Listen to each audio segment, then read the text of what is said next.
reflection off of your light there. Yeah, that's We are live. We're officially live. That must be a new light for you. It says no, live, no, but do you it's see been a the while. counter? That's what really counts. You seem a little bit in shadows, tell you the truth. Yeah. And that light's Shadow Oh, there you go. Kingdom. That's Oh. right, Shadow Kingdom. Yeah. That we're going to need to get back up into storefront too. Yeah. So that some issues have occurred, but all's good. All's good. glitches happen. Glitches happen. Yeah. Hasn't been a good week for Luke and behind the scenes on Fund My Comic. But we're getting it worked out, just like I just got my Facebook worked out. There we are. Hey, Come on in, Leroy. folks. Hey, Nita. Morning. Leroy might not even be here still because he was here at 4 a.m. saying spang. Well, I mean, if he was here at 4 a.m, which was 2 minutes ago. No. I know he was in there before then. That was my 4 you're in the saying morning. an hour Your ago. 4 in the morning. Yeah, he was here an hour ago. Okay. Nita wants everybody to know that you can help support ICN, Indie Comics Network, by sending stars. So all earnings go towards channel expenses, supporting other creators.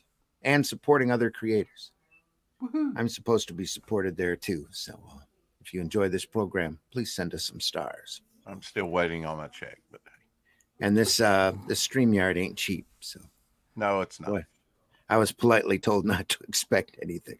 So that's the way it is. That's the way it is. We don't do this for money anyway. We don't do it for fame either. And now you know the rest of the story. Exactly. And now you know the rest of the story. Sure. We're going to run the opening, folks. Come on in. Come on in. Private chat says backstage. Momentum. Oh, that's you. Mr. Rex. That's me. I'm in 2 places at one time, multitasking. Here we go. Russ is in the zone. You can tell. He's focused. He's like Eagle Claw. Rawr! First, a word from, what's his name? Randy Quaid. Holy shit. That is the craziest thing I have ever seen. And I'm Dennis Quaid, and Dennis Quaid has seen some shit. Dennis Quaid, that is, yeah. I think you said Randy Quaid. I did. If you look at something and there's nothing there, what's the difference of figuring out what it was in the first place? Exactly. Yeah. Russ, your camera is breaking up. Oh, you need to shake that wire a little bit. There you go. Your transporter is spattering your atoms. It's like your camcorder was unplugged. I've been trapped in a transporter accident. Everybody's having software glitches. So come on in, folks. We see you out there. All 4 of you so far. There's more of you in the wings there. We deeply appreciate you being here. No pressure. No pressure. Now comes the part where we throw our heads back and laugh. Ready? Ready!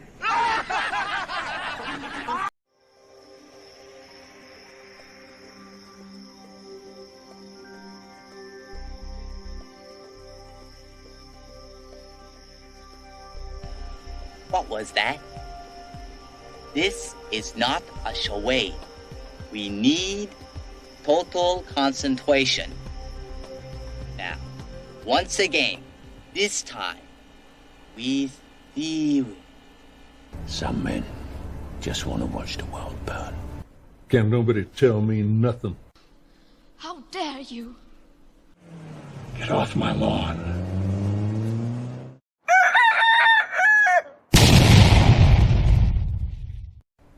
Don't mess with the bull, young man. You'll get the horns. Do you draw the Flintstones naked? There's a market for that. Why? We know why. Why? I'm not sure I do. Oh. Adult program, folks, not meant for children, as Dave will tell you. Why? Because fuck them, that's why. That's right. What the fuck is the matter with people in this business? Exactly. Glenn can tell us. We're supposed to be a positive program, folks. We're supposed to be a positive program. Glenn will not be telling us. It would take too long, and you know anyway. Joke's on you, bitch. I love this shit. Exactly. Russ will be right back. I'm sure he's trying to get the hamsters up to speed In the on that wheel. transporter. In the transporter. Mm-hmm. Folks, thanks for joining us. I'm your host, Randy Zimmerman. I am a editor-in-chief of Arrow Comics, longtime comic book producer. Been at this for many, many decades, and real happy to be here in podcasting. So we do 2 shows here at ICN and the Randy Zim YouTube channel, and a Comic Book Black Belt YouTube channel as well. It's Comics by Night, which you're watching now, and Sunday Funnies at 9 a.m. on Sundays, where we go over some great, unusual things, great sequential art, the stuff that really inspires us. So see, I had faith in Leroy. He's still here. Leroy is here. Yes, he is. Leroy says, I'm not sure how I feel about this new angle going on with Russ. Yeah. Well, Russ. Well, his equipment clearly doesn't appreciate it. He's not sure about your new angle. It's because it's artwork angle. I'm in the middle of stuff. So it's like I'm staring into the sun, the eclipse all over again without the glasses. I think it's your outside window too. Yeah, it's the outside window as well. Sorry, you're just gonna have to cope. If you don't like it, don't look. Mid-afternoon. Well, you won't have to look at Russ for much longer, Leroy. We'll be concentrating on the book at hand. Yeah. Also joining us this morning is Mr. Glenn Fleming. Glenn, introduce yourself. Hi, everybody. My name's Glenn Fleming. I'm a writer. I've got 11 books published. You can find them all on Amazon. I'm an artist. I draw lots of things, comics, and do paintings and portraits and whatever people want me to do, and some that I want to do. And I also publish a magazine called Comics Unlimited, of which number 15 is now currently available on Amazon. All right. Also joining us, Russ. Russ, introduce yourself. Hi, my name's Russ Leach. I'm a comic book artist, and I know nothing of the technicalities of getting paid. That's the trouble. That's the bloody trouble. Okay. Yeah, what a week. Anyway, we have had a successful campaign. We're very happy with the Shadow Kingdom. Right at the moment, I'm doing some artwork for someone else. There you go, quick flash. It's all shiny. Yeah. Shiny. A bit of ink work going on there. There you go. Very nice. So that's what I do. If you want to find out more about the Shadow Kingdom, more about the moving on with the Atlantean, with myself and Randy, more about the other stuff that I do, go to russleach.com, sign up for the email list there, and you'll find out everything you need to know. Cool. Also joining us this morning is Rex. Rex, Devil Flyer Rex. Introduce yourself, buddy. From the grave. From the grave. Who does your hair? My pillow. Too early in the morning. 4 a.m. in the morning. Here. 4:10 technically and counting. Rex Christian everywhere under Devil Flyer Momentum. Something like that. Derivative. X, Instagram. Devil Flyer, the 48-page epic magazine over there on Fund My Comics, still now in demand. Get it while it's good. Hot. Well, it's Yeah, what Russ said. Get it while it's hot. Hey, everybody. Hey, everybody, we're all going to get laid. Well, wouldn't that be good if it was true? And that's good news. It's good news. Yeah. Two-fisted tails, folks. Say who what? I missed that, man. Oh, I was having that discussion with somebody the other day. I miss a lot of those old great guys. Mitch Hedgeberg. Actually got to see him in live one time. He was hilarious. That's it. Perfect. All right. That's the way it'll stay. Well, until I jostle it with my large stomach. Mess it up. Until I mess it up. We're restarting with Two-Fisted Tales, number 33. Yoo-hoo! Great stuff here, folks. Fucks. Great stuff here, folks. Yeah. Great stuff here, folks. Oh, look at that. Is that John Severin? That's That is Wally Wood. Wally Wood Okay. ink in there. Wallace Wood. Yes. Fantastic. And you know what that means? First story is by Jack Davis. And a great Mad magazine ad, by the way, also by Wally Wood. That's John Severin. Oh, John Severin. Sorry. It's a I different had ad. some dealings with Wally Wood's Richard Pryor was his name. He was did a bunch of lithography prints with Wallace Wood. Not the comedian. Very nice man. It's a Pryor, Richard Pryor. Okay. Never mind. Before the accident. Before the accident. Signal Corps. Look at the difference in inking here. They're trying to bring focus to these characters. Yeah. In the center. Nice rifle leaning up against the Jeep.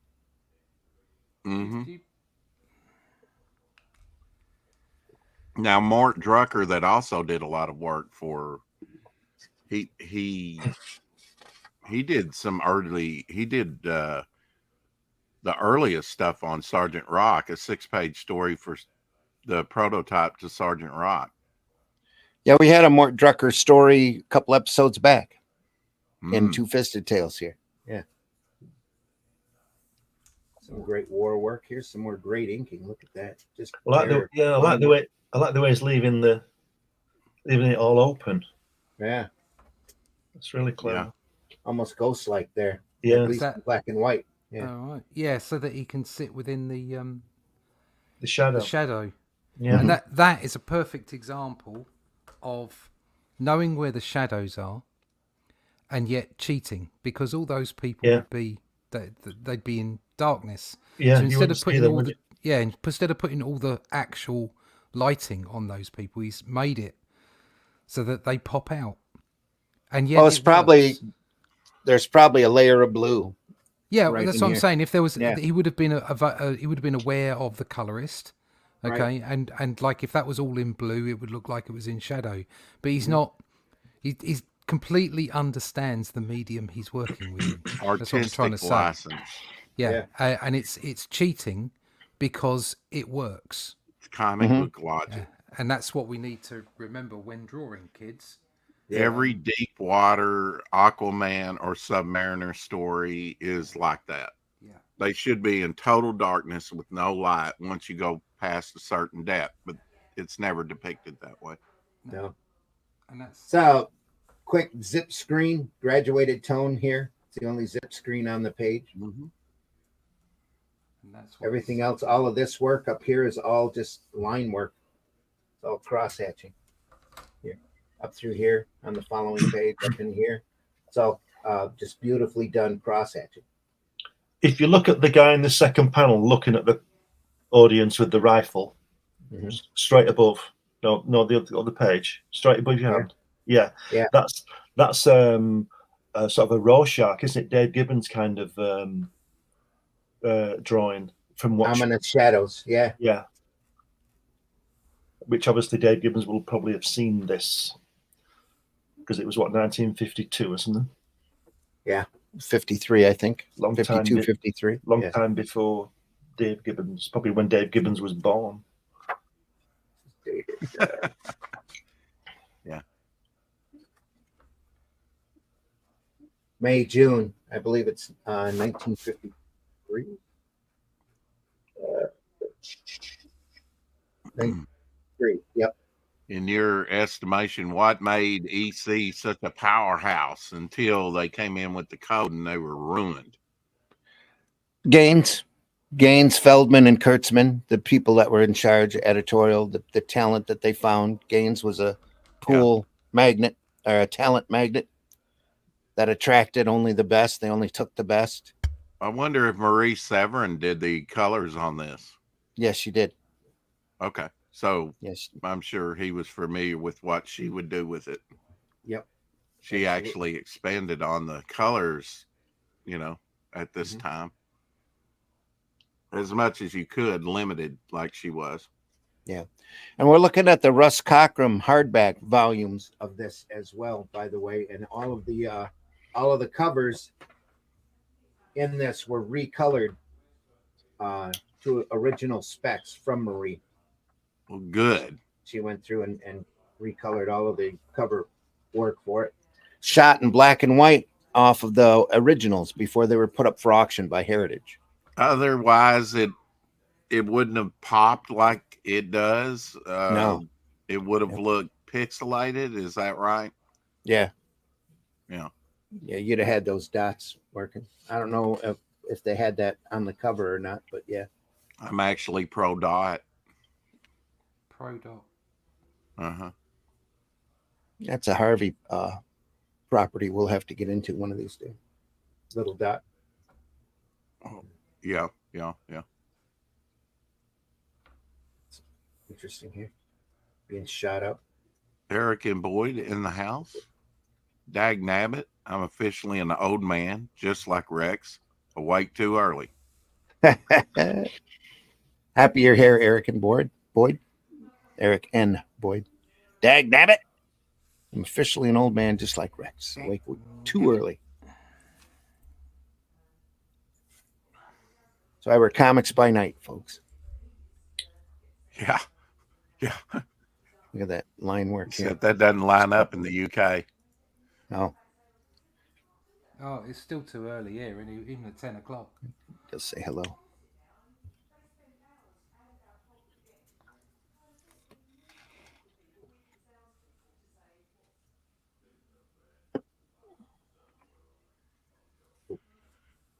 Pole work here, snapping that line, tapping that pole with the. Now, did the UK ever get any of this stuff? I mean, maybe in reprints, but I mean, in the 50s, did any of this stuff ever make it over to the UK? I wouldn't know. I'm just I don't know. snapper. I've never seen it. Yeah, I've never seen it. I didn't know it until I was educated by Randy. I wasn't aware of this stuff even. So. Hey Rex, not aware of the EC line at all. Hey, I was aware of EC, but not of the monster stuff. Yeah, and Two-Fisted Tales. I wasn't, I wasn't aware of. Yeah, the originals. I saw on Twitter a picture of a boy, and they had all these EC comics up on the top ledge, very cheap, and he's looking through and pulling out like a Green Lantern, and he's like, and they made a comment, he's looking at the wrong books, as far as collectability. Growing up in high school, Jolly Green. I used to go to a skill center, learned the commercial art trade, learned all the materials that Photoshop replaced, like within a decade. And I used to have big arguments with the class, a couple of comic guys in the class behind me. And they were huge EC fans. I was a huge Marvel DC fan. I told them they didn't know what they were talking about. They told me I didn't know what I was talking about. And one of the guys' dads had a complete collection.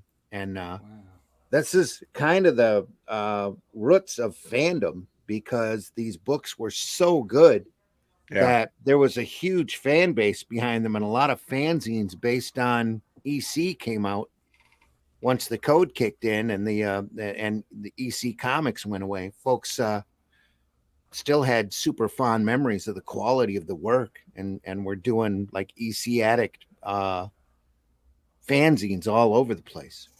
Yeah. And then Wally Wood was doing Wit's End, which was an independent publication that had a lot of these guys in it. And then they were picked up by Marvel, and Warren started up and picked up a lot of these guys, and they just kept finding work. You're that good, you do. Eric says, "Oh no, I understand that problem at Jolly Green. I hope you can get proper rest." Yeah. Leroy says, "I prefer the new colors, but I am under 50." Yeah. Jolly says he's having trouble sleeping. Yeah. So nice having someone young on the team. There you go. Glad you're in the house, though, Jolly. You're welcome. If we put you back to sleep, we won't take offense.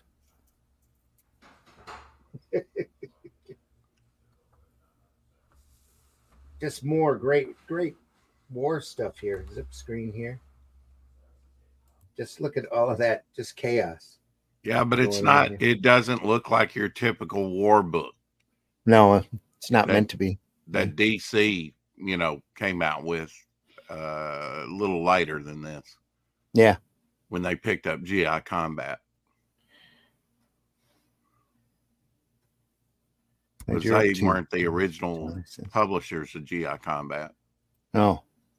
They inherited that from Quality. Yeah. Yeah, I just found that out a couple months ago. That was one of the titles that they bought Quality for. Yeah, I've got some of the early quality stuff. They didn't publish it for too long. I mean, a couple years, 2-3 years. Yeah. Yeah, but it was a solid enough title for DC to continue. Oh, yeah. Yeah, so was Blackhawk. Yeah. Well, I understand Blackhawk and Plastic Man were their main reason for picking up the... Here, by the way, beautiful links on these pages. Oh, yeah. Just well, now phenomenal. I thought Plastic Man was Fawcett. No, Plastic Man was Quality. Was it? Okay. Yeah. It's one of the few Quality superheroes that Will Eisner didn't create. It was created by Jack Cole.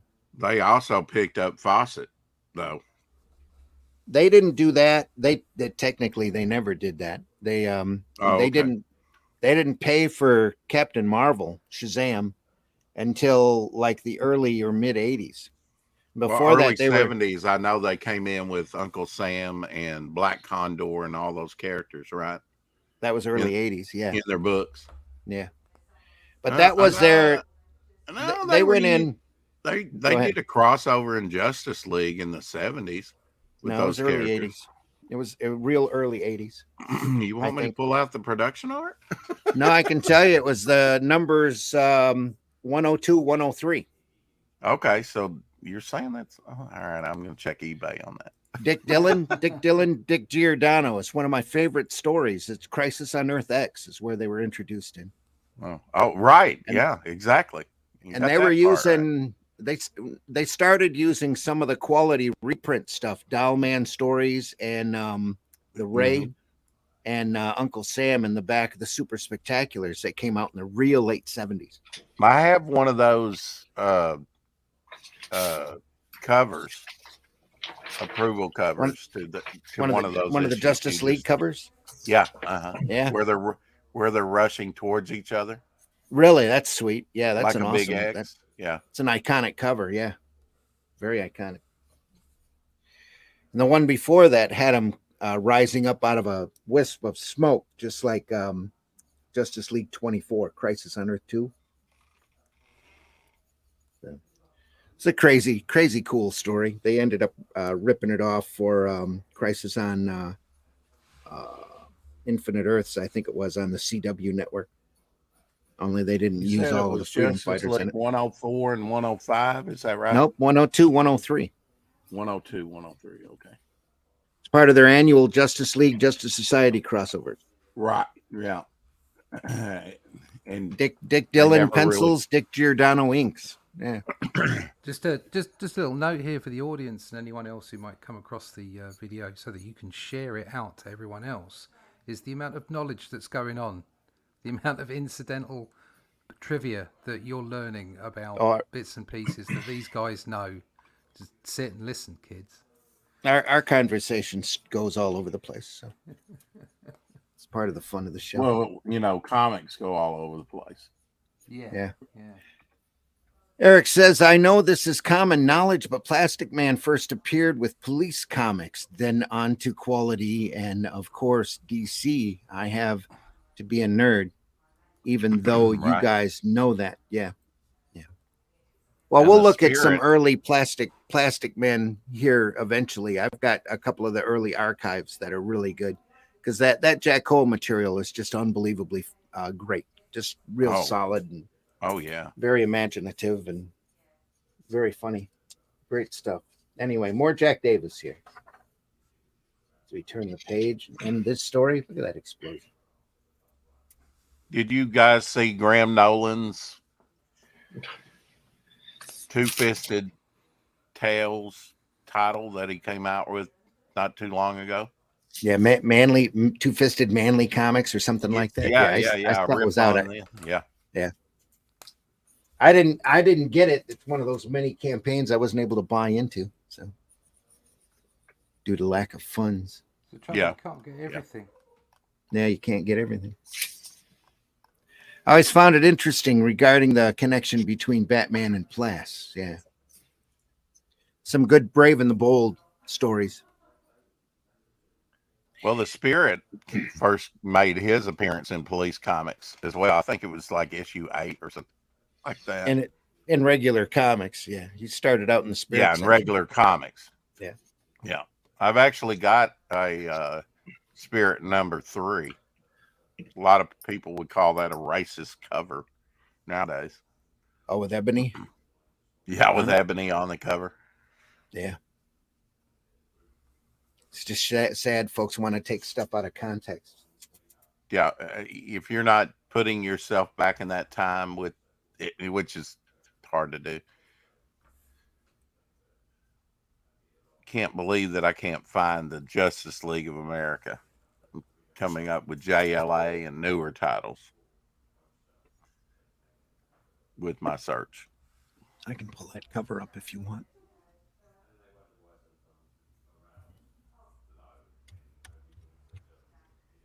Yeah, with Quality, they came in and bought the entire line, so they inherited the entire superhero group. But with the Fawcett, they didn't. So why can't we all use Fawcett? Because they were first to the game using those characters again? No, technically you can.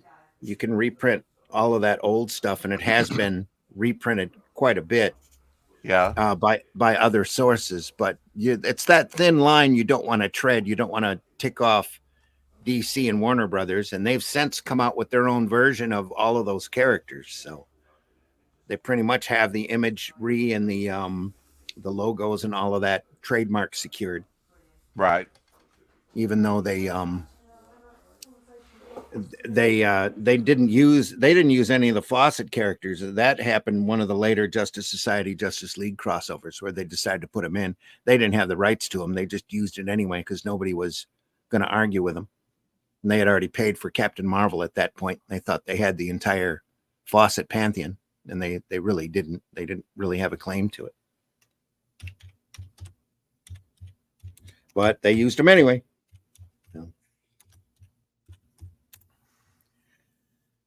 Okay, I might be wrong. Wasn't 102, was it? 102's got a different cover. I couldn't even get the old ones to come up. Although I'm trying. 102's got that's the previous crossover where they bump into the 7 Soldiers of Victory. Yeah. Mm-hmm. That's got a classic cover to it too, with Superman standing on a stone saying, "One of us is about to die." And it was a cheap out because it turned out to be Wing. It was the companion, the Asian stereotype companion to the Crimson Avenger. Hey, you got to get rid of those stereotypes somehow. Yeah. 108 is the one that you have. Cover Show two. it to me. Do it. I can. Here, just give me a second to get past all of that. I'm looking for the imagery, and all they want to do is show me all the eBay offers. So yeah, that's crazy. Maybe I'm over on Amazon. I can't believe it's so hard to pull up the original Justice League of America. I guess because it's got America in the title, they don't want to use it. Yeah, I just cut down to Justice League. There we go. Yes. Boom. That's a good image. We're waiting. View image. Hey, give me a second. Our school library had like probably Action Comics #1, at least the Superman story, had the Plastic Man story from Bleach Comics #1. That's it. Yeah, I've got the approval cover to that. There's that cover. Very classic. Yeah. It must be 107, 108 then. I had my numbers wrong. Sorry. And do you know what year? See, I'm saying 70s, late 70s maybe. Let me find it here. Oh, that doesn't do it. Nope. Did you say it was 108? Yeah. Okay. It's got it's dated December, whatever it is. Who was the chick that threw the That's the shadow? Phantom Lady. Is it? Phantom Lady. Okay. Yeah. Well, not like Matt. Matt Baker used to draw her. Yeah. 1973. See, I told you it was early 73? 70s. But you wanted to argue. No, that's 80s. Okay. Nope. I thought it was 80s. So What's 20 center? Hello. yeah, it's yeah. You're right. Indicator right 73. there. Don't Okay. argue. I'm sorry. Yeah. All right. Outpost, John Severin.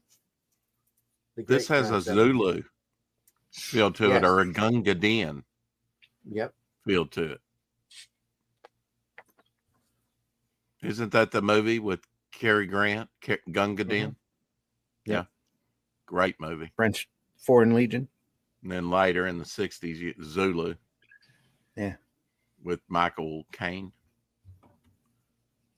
I think. Eric says, regarding rights, Rex has the right to party with Geritol, Metamucil, and Mucilix. Yeah, baby. Now we're getting personal. How dare you? Yeah. These comics seem all about the story, Randy. Little tug on the collar. Well, yes. Story and art. Made for adults. Oh, well. So are they doing the Jay Ward thing, made for adults, but kids watch it too?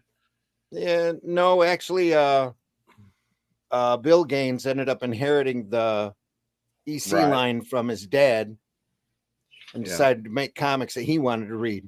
So that's what he did. Because I guess it didn't matter to him if they or how much they sold, but they sold like wildfire anyway. So, and I know his father did a bunch of the religious stuff early on in the 40s. I mean, thick tomes of the Bible and stuff like that.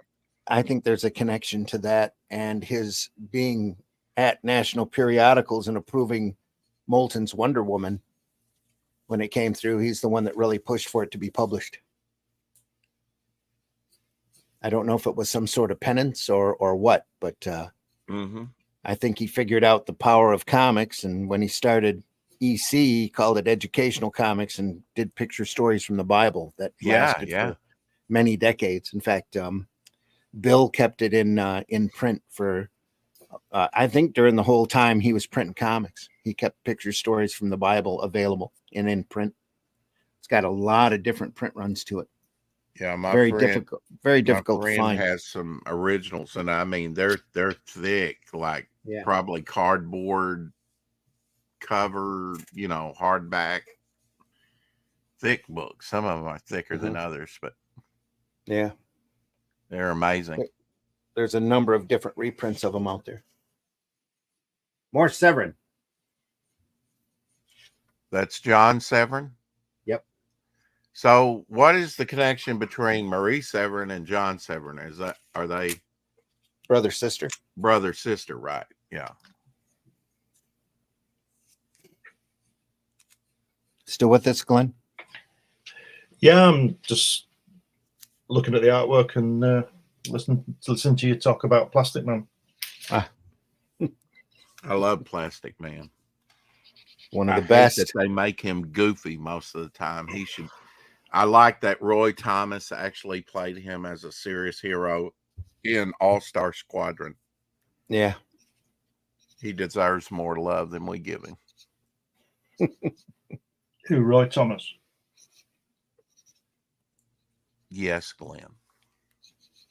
Now, Roy Thomas, I was going to mention, or was it Roy Thomas? He did early fanzine, right? Yeah. In the 60s when he was a younger kid. Yep. Alter Ego. Alter Ego, yeah. Publication still coming out from tomorrow's, so they still. But use that title. you're saying he's probably like second generation compared to like the EC fanzines that came out in the 50s. Yep. Yeah. He was probably a real young lad when this stuff come out. Yeah. Real young. Yeah. But if you're in the Leroy. city, you can get your hands on that stuff. Leroy says, I'm reading All-Star Squadron now. Oh, The that's early cool. Alter Egos. Yeah.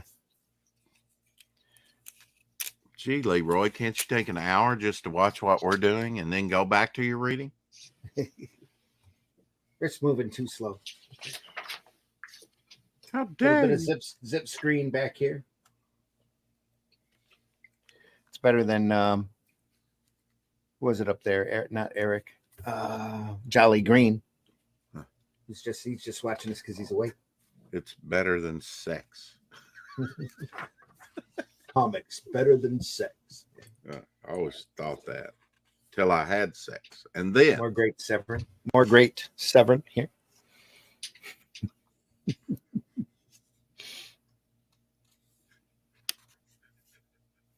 Love that face here. Great stuff.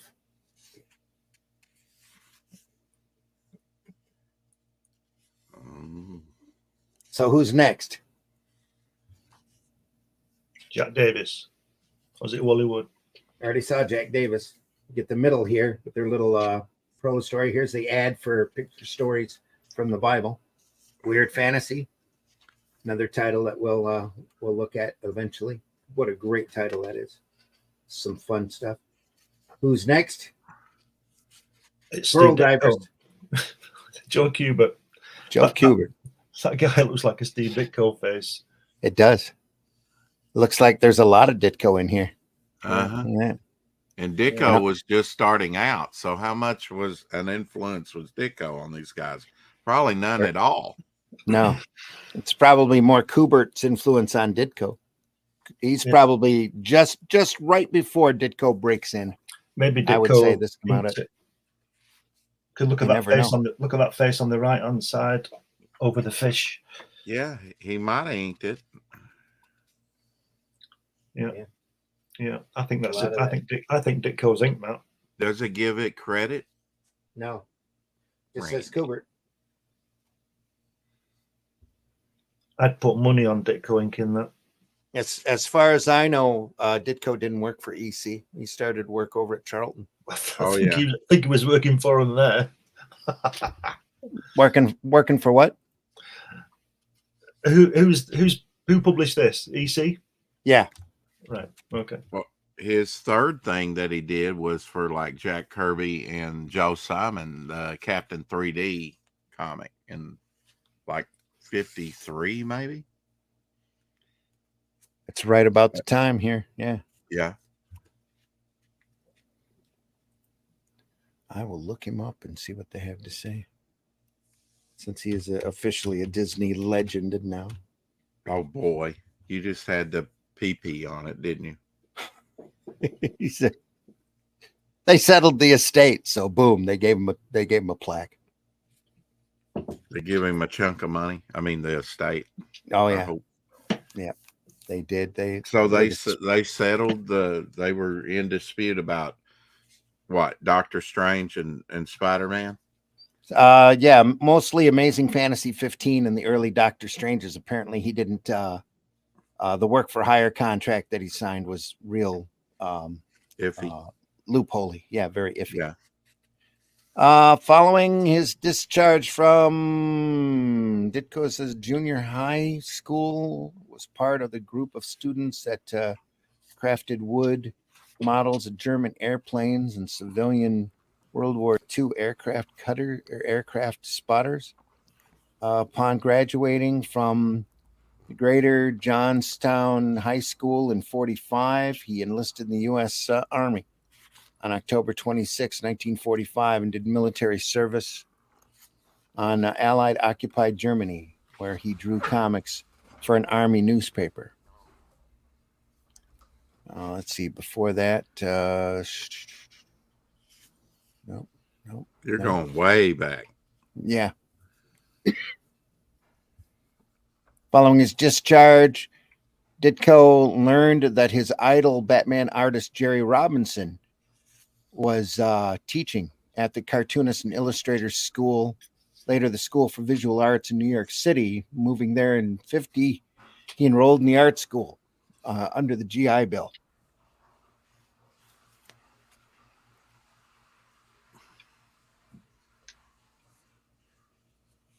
Yeah. Pardon me, had to hack up a lung there. Oh. Just the one. Just one. the Thank one. goodness. Good. Silly cat shedding. So get the stupid hairs down my throat. Just drives me nuts. Anyway, Quit licking her. Yeah, I didn't. I'm not licking her at all. She comes up and she insists on being petted, and that hair just flies all over the place. Sure, Randy. Cats are just weird. 50. He Hey, enrolled Caleb. in a school under the GI Bill. Robinson found the young student, quote, a very hard worker who really focused on his drawing, and someone who would work well with other writers as well as write his own stories and create his own characters. He helped Ditko acquire a scholarship for the following year. He was invited. He was in my class for 2 years, 4 or 5 days a week, 5 hours a night.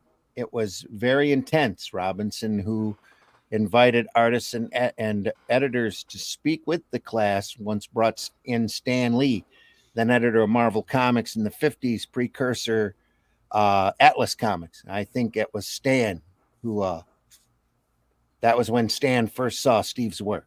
Ditko began professionally illustrating comics in the early 53. Right. Yep. Drawing writer Bruce Hamilton's science fiction story Stretching Things for the Key publications.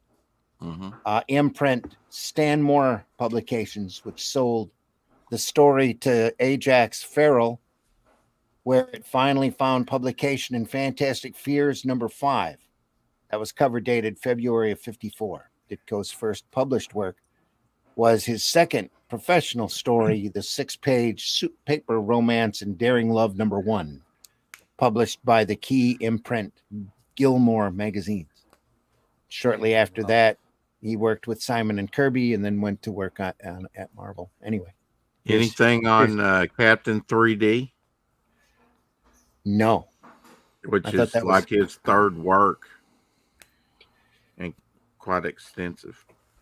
See, Ditko Kirby had created Captain America and many characters. Ditko working with learning from Mort Meskin, an artist whose work he had long admired. Meskin was fabulous. Ditko once recalled. Ditko penciled a 6-page, A Hole in the Head for Black Magic, Volume 4, #3, published by Simon and Kirby's Crestwood Publications imprint Prize Comics. Ditko then began a long association with the Derby, Connecticut publisher Charlton Comics. Went to work over there. Santos says Kubert first, Ditko influenced by. Yeah. Katie says, "What is this? You're streaming over me." Oh no. We streaming over Katie? What? Yeah, she's probably painting her dragon. Uh-oh. Caleb, call up that chick. Perfect timing. Just don't mean to be bothering you. We're here every Friday morning at 5 a.m. Katie. Ditko's known assistant work includes aiding inker Meskin on the Jack Kirby pencil work for Harvey Comics Captain 3D. Yeah. Katie says mine's been up for 11. Been set up for 11. Oh, we'll be out of here by 11, Katie. Pearl divers, folks. Look at that, Joe Kubert. Great for him. And a monkey. And so by this time, he's probably been doing comics for probably a good decade. Over a decade, yeah. Kubert, yeah. Yeah. A lot of Hawkman under his belt. Well, he first did Voltron. Yeah. Voltron? Mm-hmm. The robot? It's called Volton or something like that. Volton. Yeah. Caleb says, jolly, I got no time for funny business. Says, With a name like Jolly. Day. Take care, Caleb. Yeah. Oh, I have it right here if you want to look at it. A reprint of it. Of what? This is Joe Kubert's first work. Volton, the Human Generator. I can blow you up here. Fancy. Is that what you got? Yeah. Oh, here we are. Look at that. It was published in Catman. Yeah. You know, it was like a backup feature. Reprinting the very first published comic book stories of Joe Kubert, full color. It's just like a little. And I have a couple of. That's not Kubert's first work, is it? Mm-hmm. Was it? Okay, cool. Yep. And here's a couple of Dickos. That's British. Look at that. Yeah. Wow. Those are British reprints of the Charlton material? Yeah, Allen Class. Yeah. Mm-hmm. Okay. 15 pence and 20 pence. There you Is are. that a lot? But yeah, that's his first stuff. Just happen to have that handy. Look at this great boat. Wang-O. Found a pearl. On his signature, did he use a block signature and sign it Kubert with a block signature? Oh, okay. Because his signature went through 3 or 4 different iterations over time.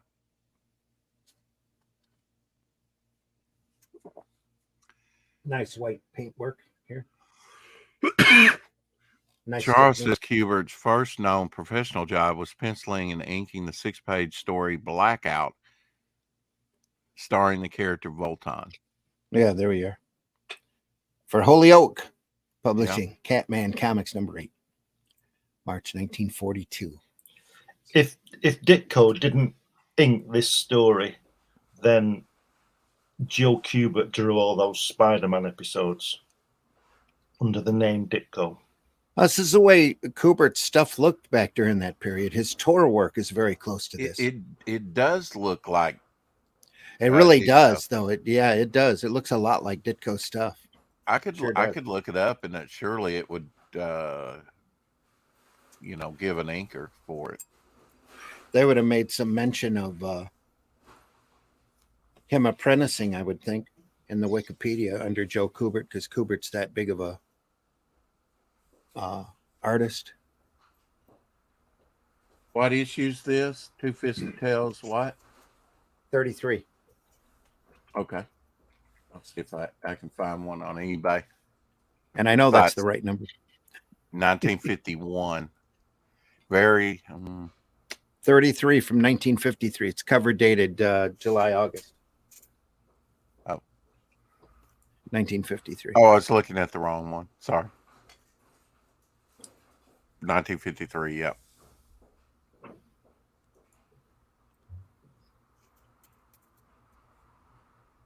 It's got the same type of brushwork that Ditko would use.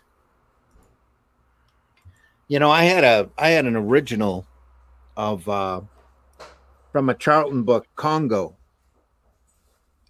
which is a large ape.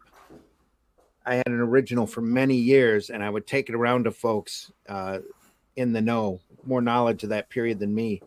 And they would always argue about whether it was Kubert or Ditko. I'm real sorry I let that page go, too, because it was oversized and had a great face on it. It's just really great stuff. Had a dinosaur leaning over a set of eggs. This particular issue has classic atom bomb story. Charles says Ditko imitated Kubert to start. No Ditko on Kubert ever. Yeah, says please excuse my shouty caps. Yeah, I use shouty caps too. It says Bill Elder and Joe Kubert art. Kind of puts, but then it, Doesn't you know, look- it Jack Davis, John Severin, Bill Elder, and Joe Kubert, Wally Wood cover and art, yeah, with Harvey Kreutzmann and Jerry Could be DeFoucault. Severin and Elder on the Severin story. They used to get paired together quite a bit. Who was? Severin and Elder. Hmm. I don't see any credit on the Foreign Legion story, but there is a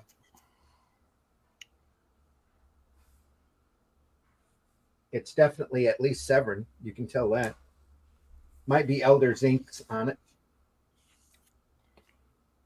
That's Beautiful. kind of amazing, you know. I mean, as long as Kubert and Ditko were in comics, that they never brushwork. never did one small 6-page story or something together. Well, Charles says he was very influenced by him, so it's pretty obvious here from the brushwork.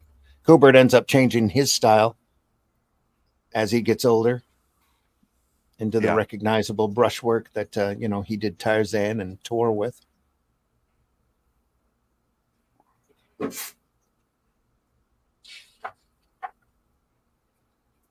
I was taking a look at through those tour books that I got, and it's just so organic. Yeah, some pretty crazy stuff there. Most of it's silent too, so real easy to sell worldwide. Some more great pages. Look at that shark. It's cool. Coming at the diver here. Oh yeah, that's nice. The underlit shark. Yeah.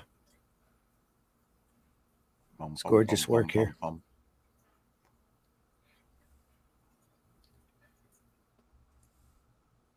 Charles again says Ron Goulart dismissed Ditko as a Kubert ripoff artist. Yeah, okay. It's Ron. Anyway, everybody has their opinion. That's pretty harsh assessment, if you ask That me. is. That's a way harsh assessment.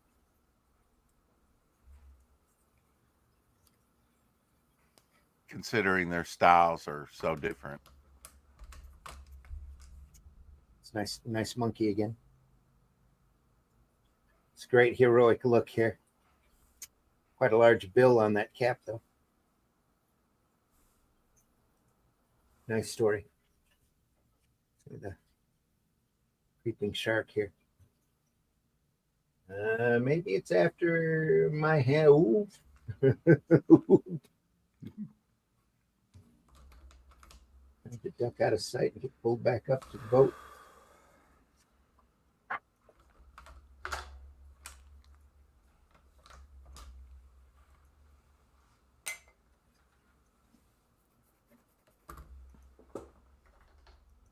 It's really good color right there. Looking like it. You never know. He might have ghosted some of this. You never know. Though Charles says there was no Ditko on Kubert ever.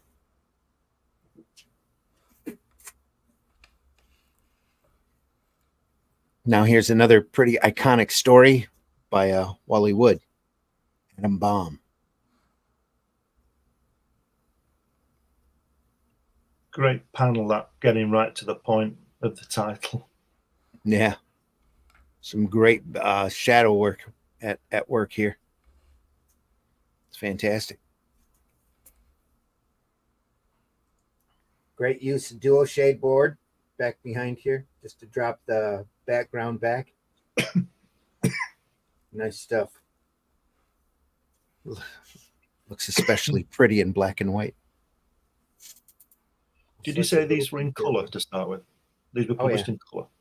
Yeah, they were published in color originally. Right. Look better in black and white, don't they? I've not even seen the color.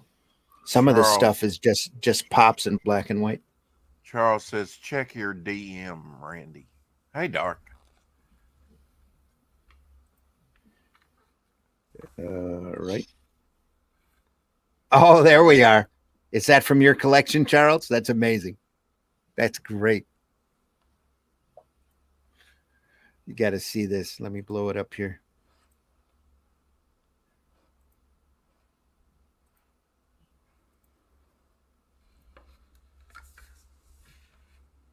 You see that? Probably can't, but I can blow it up more. I can see it, yeah.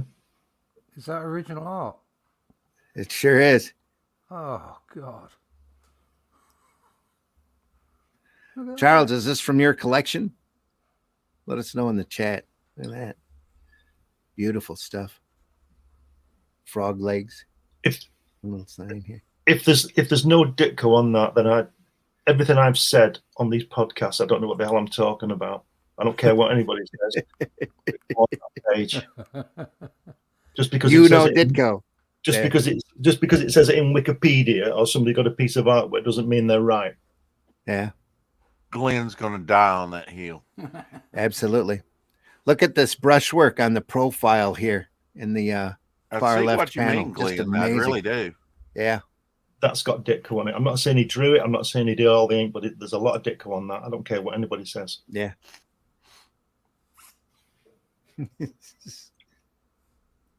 Child says, not mine, I wish.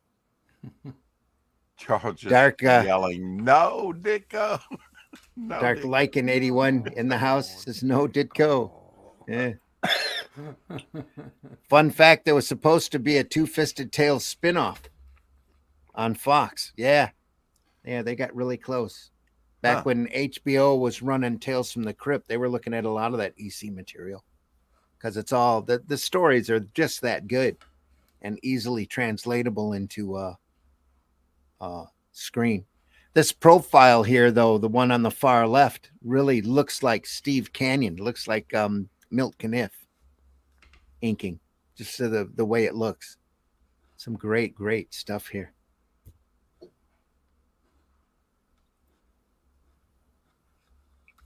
I want to know who lettered it. It's fantastic. Yeah, it's not your template lettering that you normally see, is it? No. It's very well done. Beautiful work. Try our turtle soup. Yeah. Great stuff. Thanks, Charles. Thanks for finding that.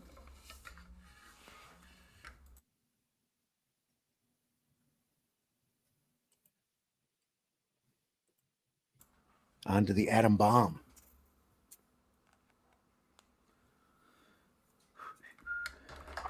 More phenomenal wood here. Giggity. Look at that. This is crazy stuff. Oh, Wally Wood did work for was it Playboy or Penthouse? Yes. Both. Probably. That Go ahead, right-hand Russ. page. Yeah. That right-hand page. Top panel. Top right-hand panel. Right-hand panel. That one. And the one under it. And the one to the left of that. Yeah. Just look at those negative spaces. Just this whole page is a masterclass in inking and tone here. Yeah. Fantastic. Just beautiful stuff. This looks like almost EC version of I Saw It. It's a classic manga that from Nagasaki bombing survivor. Do you know, it wouldn't surprise me piece of work that Wally Wood didn't do this lettering on this strip because he does a lot. He does a lot of lettering on other stuff. Yeah, it wouldn't surprise me if it was him. Because you know why? Look at this. This balloon here is dropped from the upper ridge of the panel.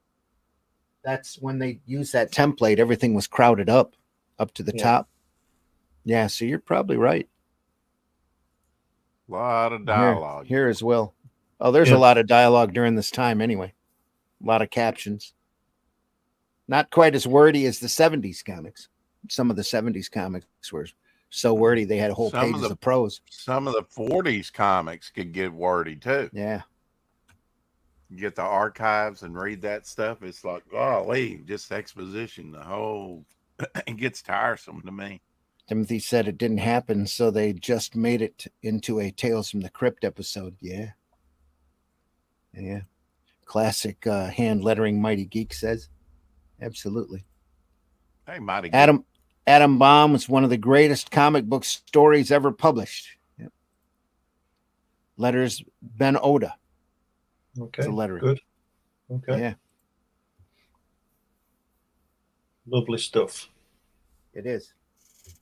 Just a great piece, in general. The way that, like Russ was saying about that panel there, where the bomb obviously goes off, the one above it, the one to the right above it, Yeah. the initial blast, and then the turmoil, with the the initial light, and then the blast hitting everything. Mm-hmm. That's incredible. It's devastating. And she's saying, "I must get the sewing machine." That's what's on her mind. It's so important. And then boom. There's some sewing machine here in front. Slightly darker zip tone here. Yeah. It's fantastic. It is. It's incredible work.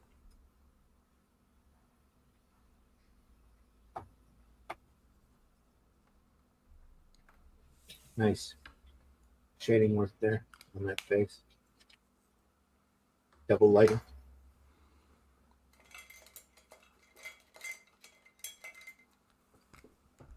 Look at that. Bam. Through that doorway, that kid. Look at that. Ooh. Yeah. Jeez.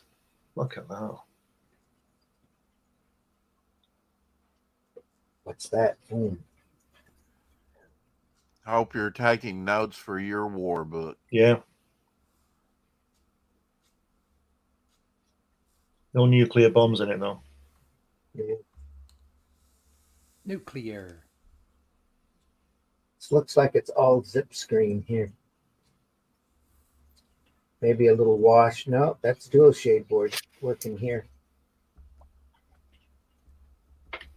Let's look at that. It's, impression of detail here. It's a different. It's a different pattern. Dual shade board, kind of a grainy look to it. When did the screens and all that stuff come in? Was it the 40s? When was it first used? Back when newspapers never printed color, so they broke it up by cross hatching, and then they created Zipatone and dual shade board for the editorial cartoons. Yeah. Gosh, so it would go way back, way back. Probably late 30s, I would imagine. Maybe late 20s. Okay. So they started putting color in the 30s, late 30s. I could be wrong on the exact date there. This is Ben Oda on the Kubert and the Wood. Yeah, cool. Wartime stories were better depicted in comic books. Yeah. Well, they knew they were read by a lot of current and former GIs. So that's the big thing with the EC comics, is they caught that wave of enlisted men coming back from the war who were still too poor, and right before television caught on. A lot of these comics sold, like the EC line and Crime Does Not Pay, and there was a number of adult-oriented comics back during that period. That's why the comic code was started. They were selling millions of copies at that point of those adult-oriented comics. Had his father passed away, or did his father get to see his son's success at the running the line? No, his dad sold all of his stock in national periodicals, making him incredibly rich, and he ended up dying in a boating accident.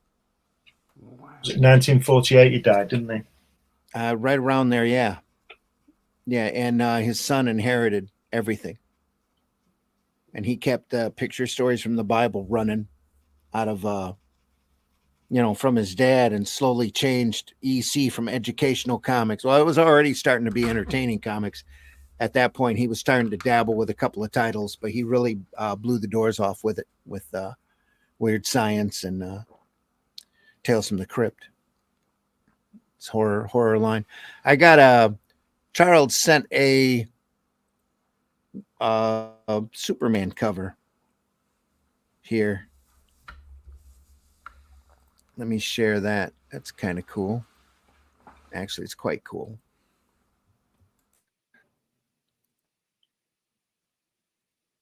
Blow that up. Lois Lane Whack.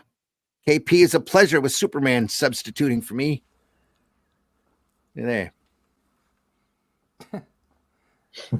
Potato. And then her officer looking in the doorway, all a little upset. Looks like the same person. Yeah, same hairdo. Who's that? Mort Kurt Swan. Kurt Swan.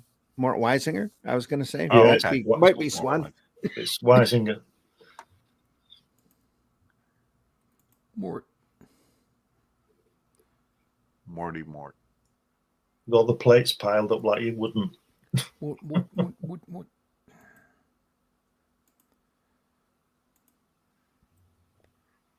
Anyway.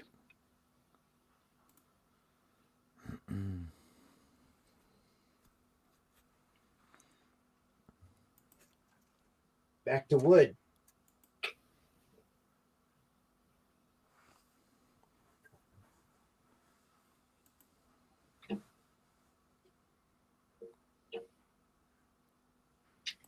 Aftermath.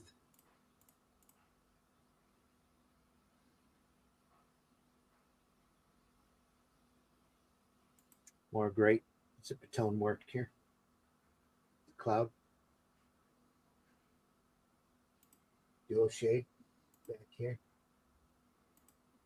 Painted in. Zip screen here.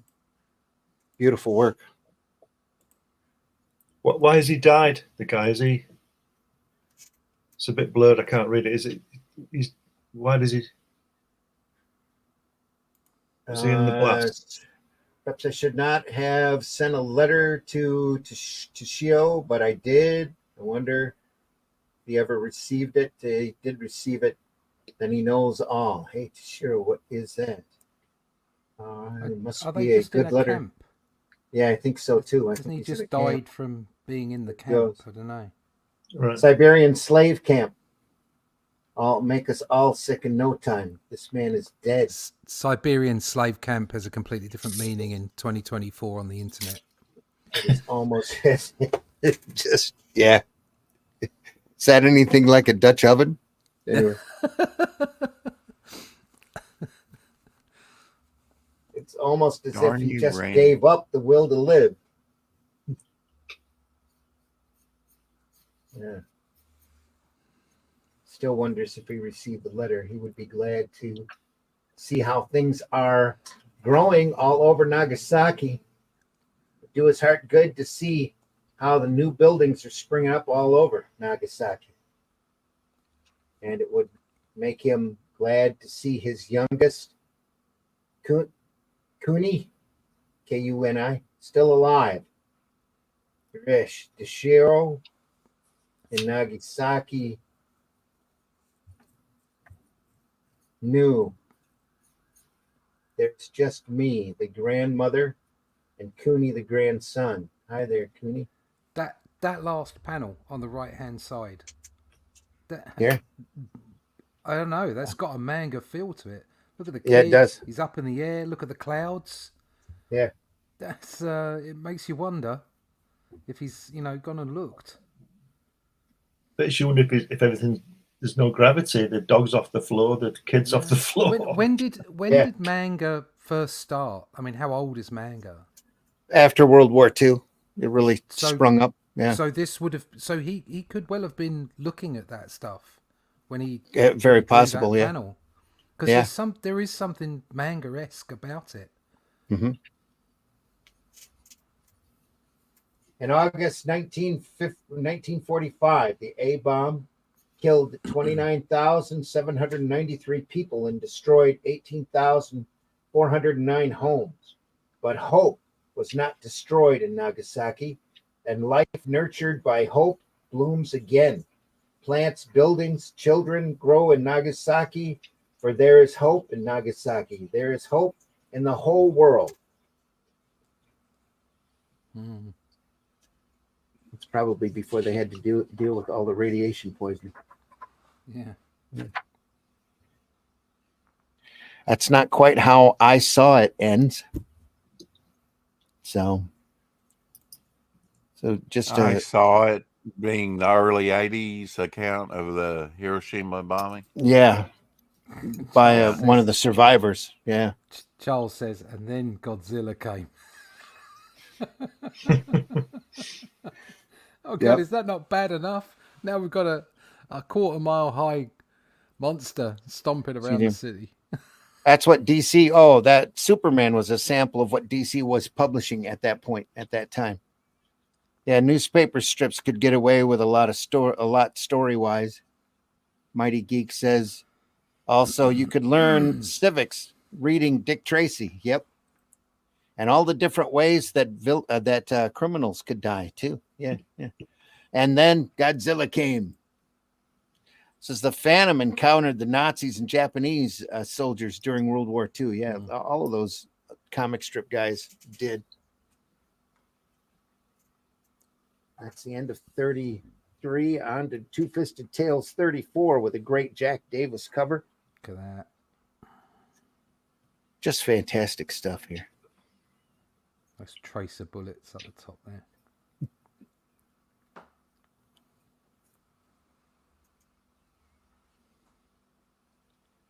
Love that plane. What a craftsman. It looks good, even though the coloring's off register. Yeah. Pretty, yeah. Just a little, yeah. I don't know if that was intentional or not. Didn't have to be at this point. No, a lot of dots back here too. Dot pattern that didn't need to be there. That might be intentional. Because the book might have been printed off like that.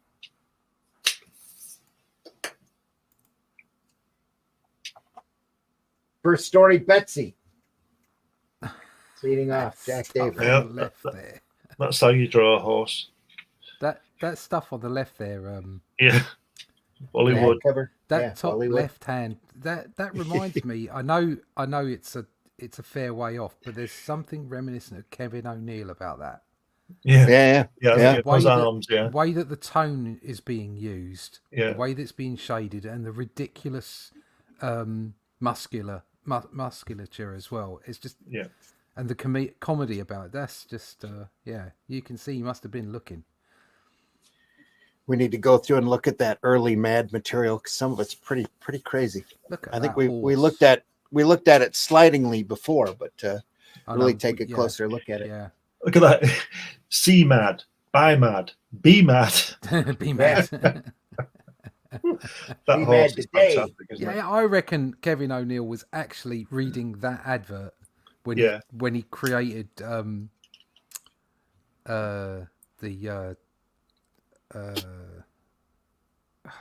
was it? The alien one, the alien witches and stuff like that.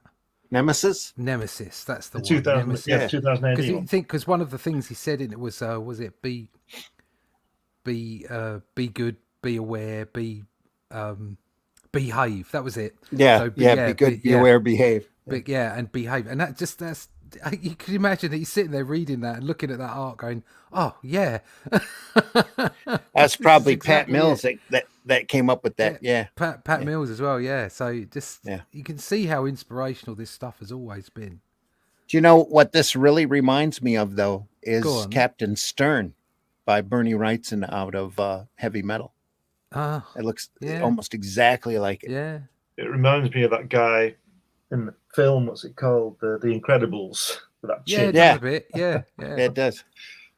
I'm still absolutely besotted with this horse on the right hand side here. I know there's motion and it's falling over. It looks like it's bonkers.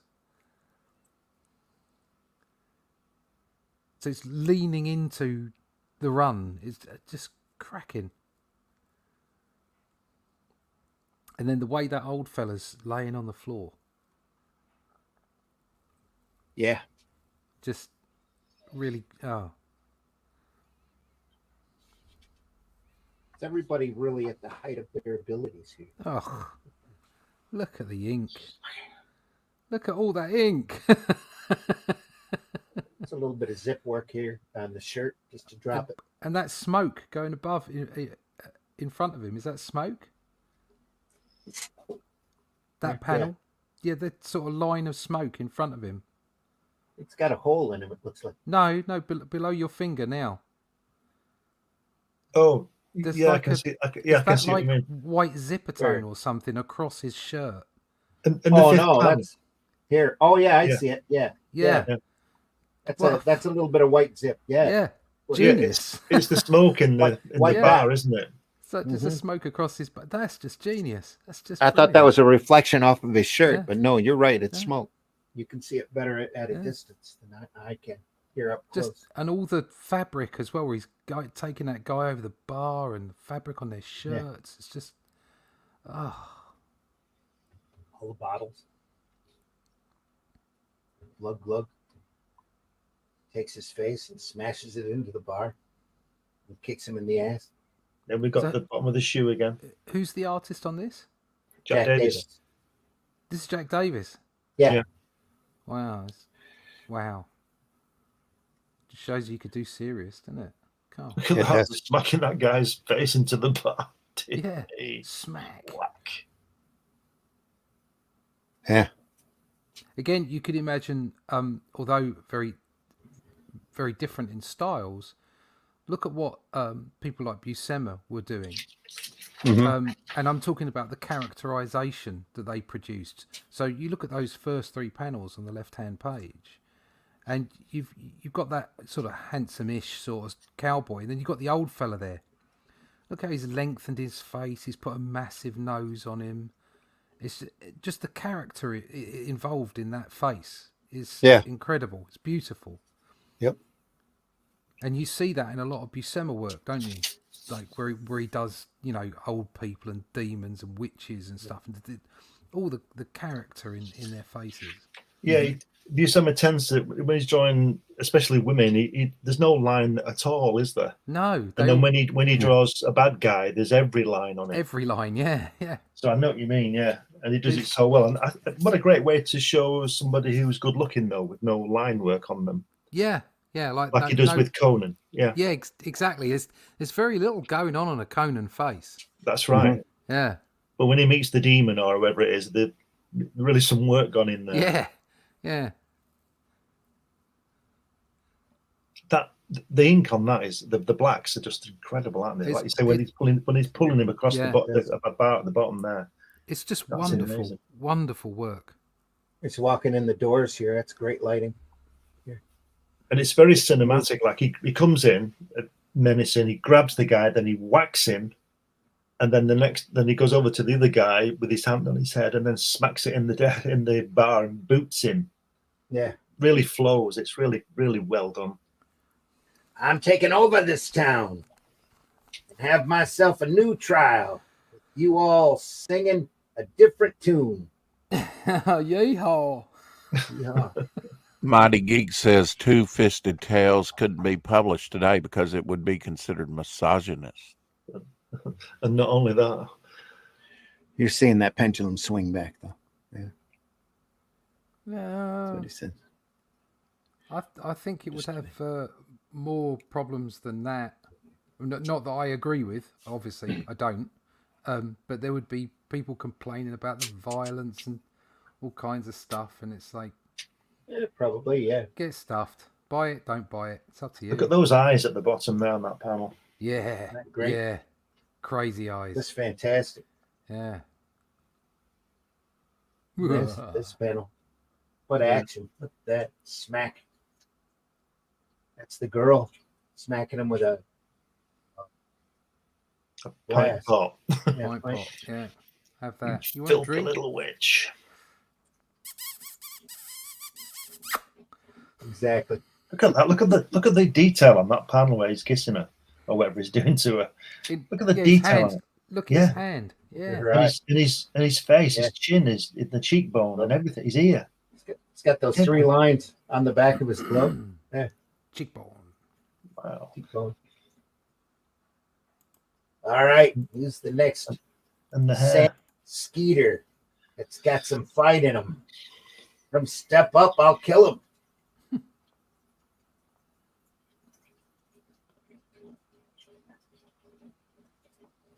Yeah. Little determined there. Then the sheriff arrives. You gotta learn to fight my style. It ain't fair.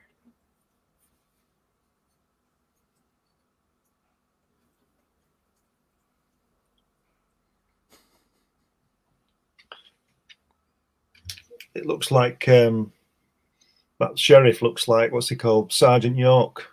What was he called? The actor.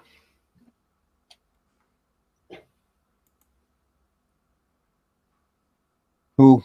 Sergeant York? Was that Jack Lemmon? No. Gary Cooper. Gary Cooper. Oh, yeah, yeah. Almost injury to eye motif. Yeah. High Noon. Yeah. The art and dialogue are fantastic. Just what every boy wants to read. Yep. They need to remake Sergeant York badly. Why? Yeah, exactly. If you've ever read the autobiography, the movie's nothing like the real story, which is even more dramatic. Toned down for the cinema audience? Yeah.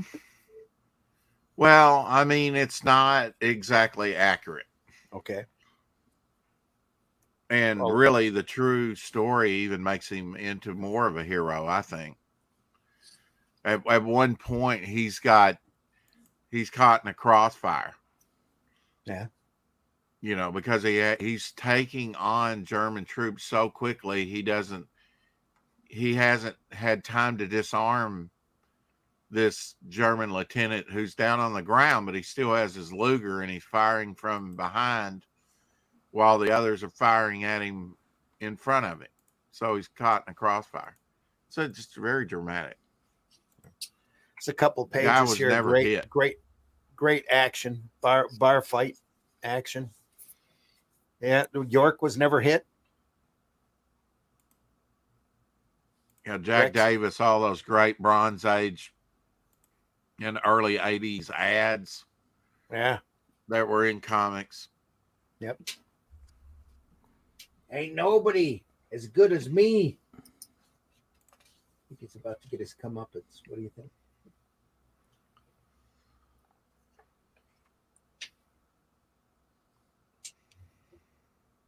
I'm going to say somebody needs to shoot him. The old geezer got him.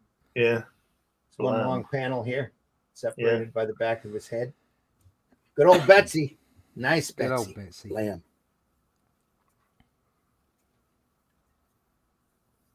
You don't have to be fast, just accurate. Oh, he was talking about Betsy at the beginning, wasn't he? It's the name of the story, yeah. But when he's lying on the ground, he says, "Got to get Betsy" or something. Mm-hmm. And that's what he meant. We think it's his girl, and it's obviously his rifle. It's another classic Wood story here. Trial by Arms. Yeah, look at the way he's left the white horse open. Yeah. Fantastic, isn't it? Probably helped him get that Prince Valiant gig for a little while. Yeah.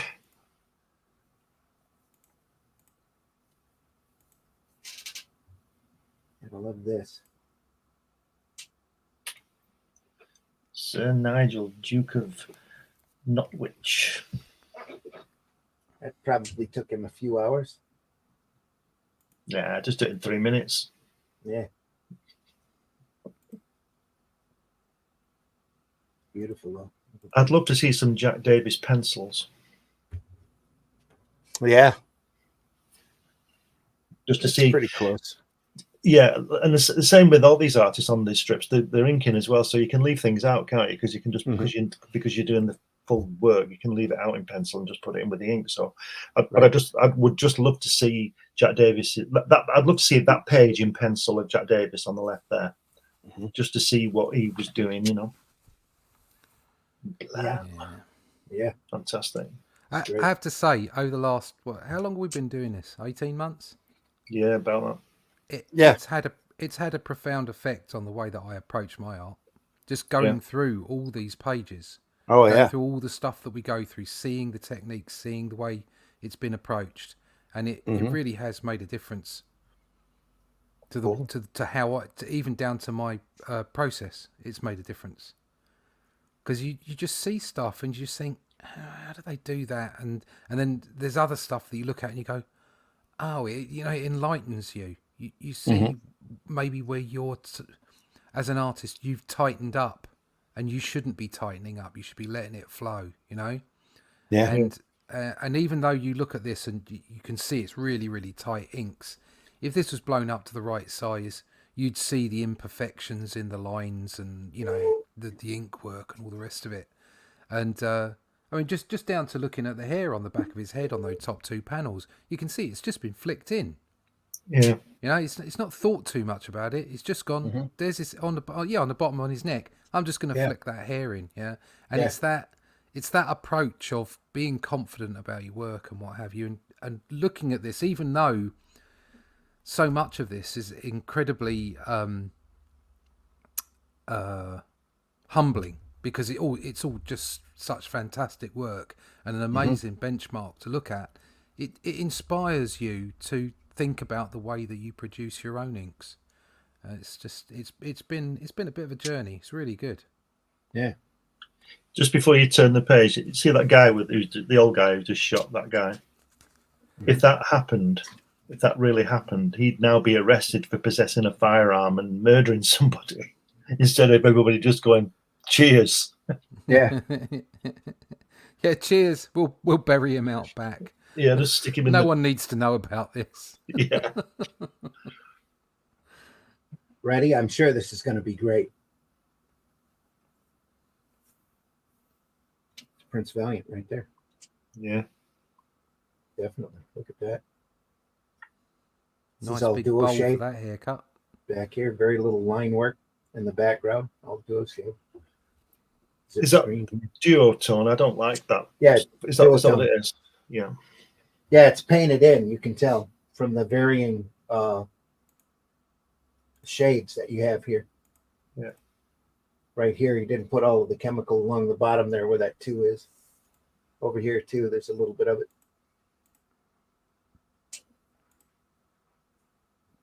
This is zipatone here and here.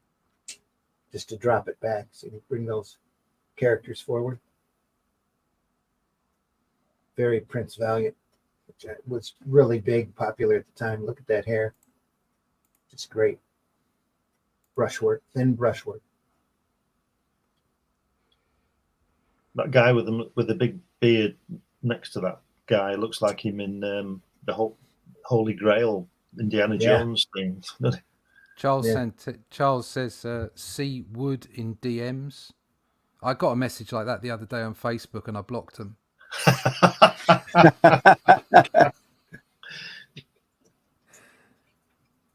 So let me pull that up here.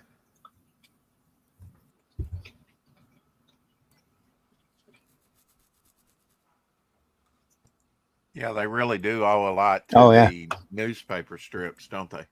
Yeah. That's what Charles sent here. Let me pull this in.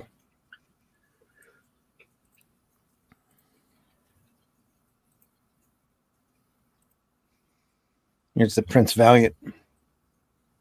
Oh. Although those steps that looks familiar. Like yeah. See at the bottom there when it says next week the divorce, that looks like Wally Wood's signature lettering style. Yeah, it does. That panel there with the steps. Now go back to the other one. Go back to our two-fisted tails. There's a panel there with the steps. I can't see it. It's all gone very no blurry. that one with your finger on now, right bottom right hand panel. Yeah. It's just very similar, just jarred straight away. Wow. There we go. It's coming in. I'm blind. That camera. Yes. Yeah. Very similar, yeah. Yeah. I mean, it must be complete coincidence. Just funny that it came up like that. Yeah. Prince Violent. Oh, yeah. I didn't even see that was a parody strip. That's funny. I thought that was an actual Prince Valiant strip. Written and illustrated by Flower E. Foster. Yep. When the message from home arrives, Prince Violent reads it slowly with a sad heart and mist-filled eyes. Oletta, he whispers softly, Oletta, my own true love. And the fearless warrior is suddenly a helpless boy, full of loneliness and longing. He makes his decision. I'm going home. For a parody strip, it's extremely well drawn. Yeah. It looks like Foster's works, what it looks Yeah. like, especially that panel with Look the at ship. that. Yeah. Just great stuff. I guess he's about to get violent. As he pushes aside the curtain, Voyle knows what an idiot he has been to think so. Caught her in the act.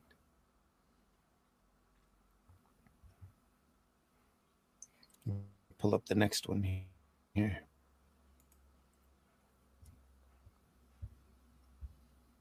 This is his actual Valiant work. Yeah. Wood's, yeah. It's obviously Wood here. Look at that hair. Buscem has been looking at this. Look, that's the typical pose. That guy sitting down. Every kid looked at this when it was out. This was a huge strip for its time. Prince Valiant. Look at that. Look at that girl. Didn't Buscema actually cite Prince Valiant in an interview? I'm sure he did. Yeah. That girl is beautiful, just fantastic. Yeah, Look. but it says there she's more gay than ever.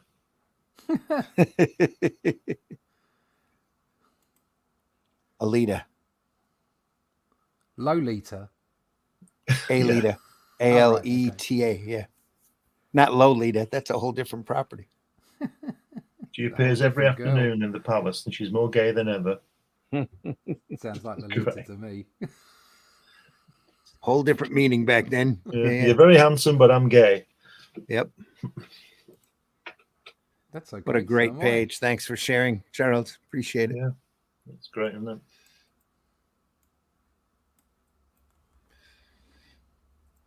There we are. And back. We don't have much time. We're in our last half hour here. Look at that. Boom. There's a 9-panel grid for you. It's all out of focus for me, that. Is it? Damn it. Yeah, I can't see anything. Don't complain, Glenn. I hate this. I'll complain as long as I need to complain. Is that better? Complain as long as I can breathe. If I can't see it, Rex, there's not much point being here, is there? While I'm still breathing, I'm going to complain. Yeah. Shut up. Just because I complain doesn't mean I'm wrong. So be quiet. Be quiet and learn. How to complain properly. Exactly. How to complain properly. Now it's really blurred.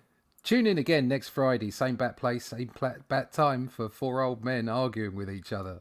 Is that better? That That's looks great. better here. That's Yeah, great. that's good. That's good. Yeah. Your camera's weird that it does that. It is. It's got an autofocus on it that drives me crazy. Yeah. Prince Violent. King Melvin. Yeah. Melvin was a funny name back then. No, it's still a funny name. No background on those. That's No background, yeah. Focusing on the fighting.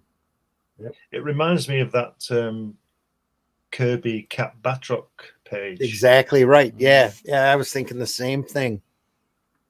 Looks a lot like it.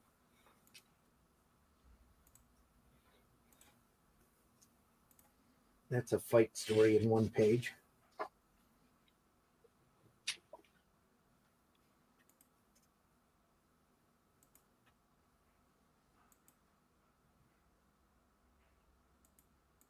Great dialogue. His head looks a bit large on the last panel, doesn't it? It does. Yeah. Whack. Then he's got all of this brushwork in here, just gorgeous. I mean, Yeah. face next to it. Beautiful. Looks Forward like perspective. that profile looks like Thor in the center panel. Yeah. Right has triumphed. A bit of dual shade work here, duotone painting. Do you know what I don't like on these strips? I've noticed is the heavy borders on the panels. Yeah, they are Yeah. quite heavy, aren't they? I don't like that. Yeah, they are. Um, Little thick. yeah, but it's on them all, so it must be sort of an editorial thing. I would have thought. Well, they got these pages lettered, blank and lettered with a script. Yeah. So those borders were already there. They just chucked them in and they had to draw inside them. Yeah. Prose piece. Who's next? John Severin. John Severin.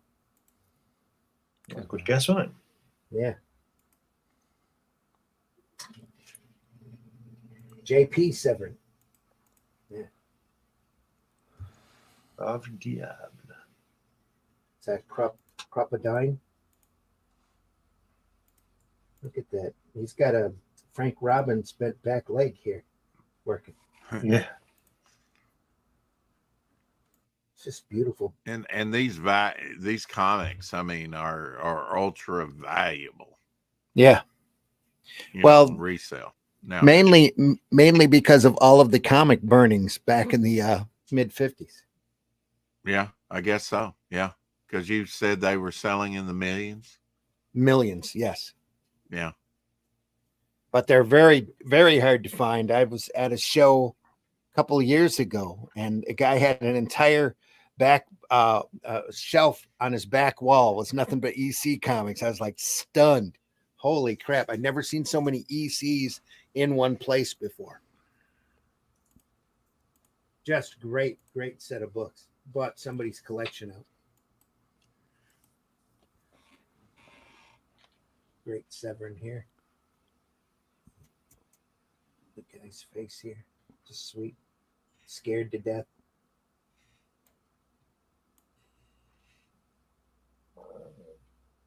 Another French Foreign Legion story.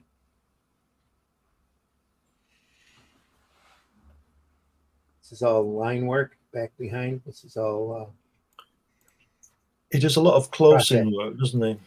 Yeah. I think he needs to pull that camera out a bit.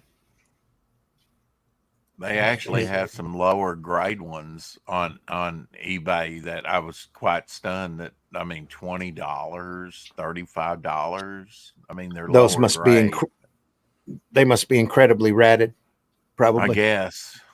Just beyond, barely holding themselves together for that price. Yeah. I got some comics like that. EC in any shape, though, is rare and worth something. That's probably $20 is probably undervalued for that, depending upon what issue it is. Yeah, it's number 33, what we looked at. Oh, yeah. Way undervalued. Number you can get 28, that slabbed $35. Wow. Number 19, $55. Here's 141 for $25. Very good. Maybe the collectability on this stuff's like Big Little books. The older the older it is, the less collectability there is with it, because there's so few people that remember this stuff. Because I watch the values on Big Little books rise and fall, immensely over the last 10, 20 years. Flash Gordon, Big Little books you couldn't find for $250, $350 are now $10, $15 because nobody knows what it is. Wow. Nobody collects Big Little books that much anymore. There are bargains in EC war books, not horror or sci-fi. Yeah, okay, Charles, that would make sense too. Love big little books. I got a Walter shelf of them. Koenig that played Chekhov. He had a big collection of big little books. Did he really? That's cool. Yeah, he had Joe Palooka Wow. 1 through 50. Hmm. He had a big pin back collection of buttons, like political buttons and other type of buttons, comic buttons. Sweet. He was a big collector. He collected only the Chekhov action figures. None of the other Star Trek stuff. But he had a lot of books about nuclear vessels as well. Vessels. Yeah. Yep. Yeah. I see what you did there, Russ. Darn British humor. We're here to confuse, titillate, and confound. Look at the light sourcing here off of this torch back behind you. It's cool. Yeah.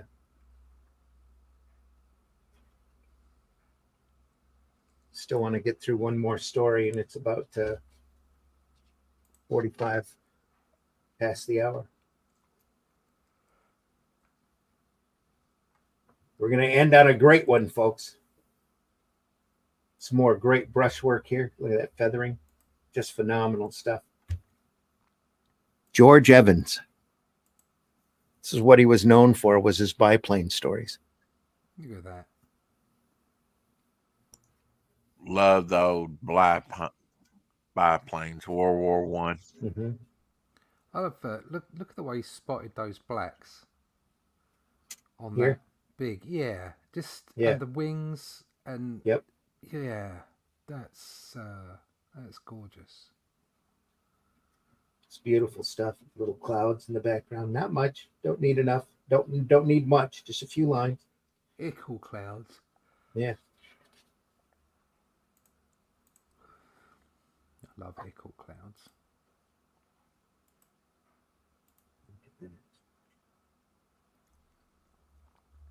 Just a great progression here. What a great page.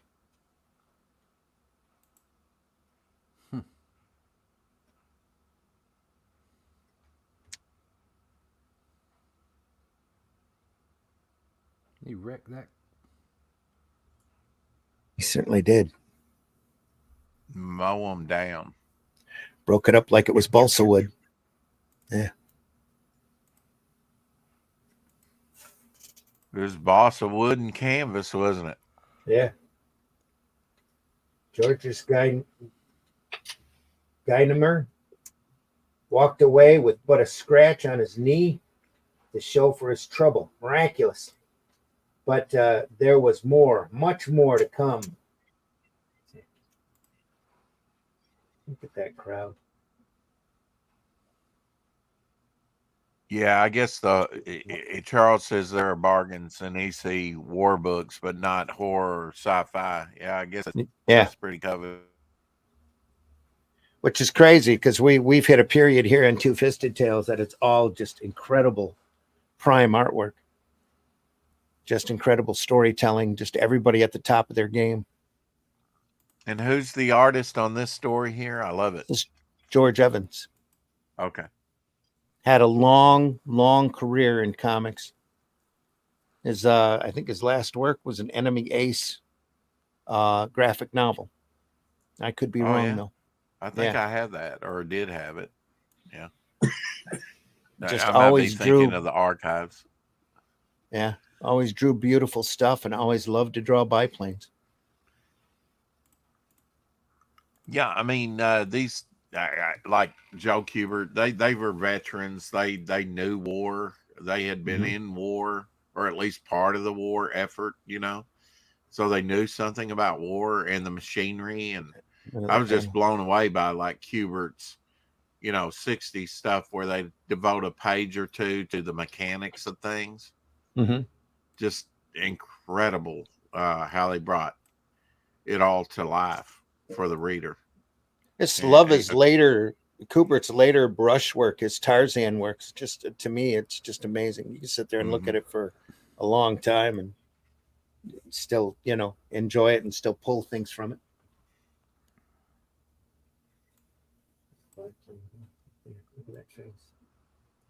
I guess EC being the focus, they really did probably focus mainly on EC books as far as burning was concerned. No, it wasn't just EC, because a lot of the little side companies started imitating EC, and it was kind of a magnification, because the horror comics got incredibly horrific, and then Gaines said, "Oh, you want to see gore? I can show you gore." Yeah. And then the later horror comics are just incredibly gory, which really I know, triggered like Dale and Pine Comics, they would state on the comics, sometimes on the cover, like Pine Comics, this is wholesome for your kids, blah, blah, blah. Yeah.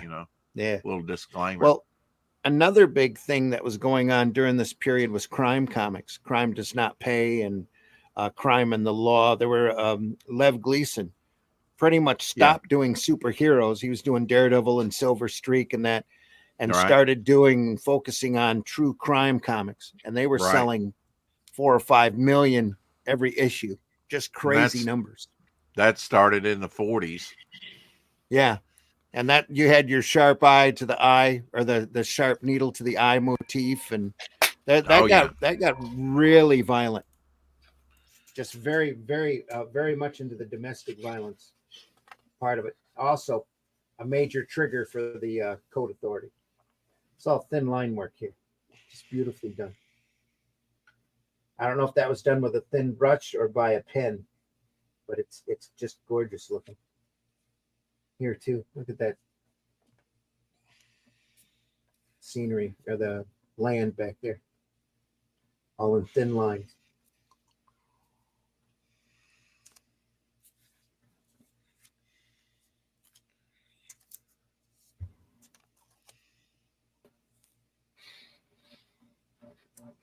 Knew how to draw, that's for sure, especially biplanes.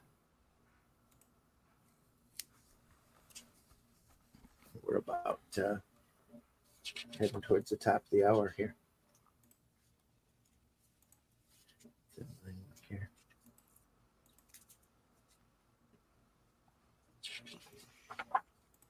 Oh, and that was it. Boom.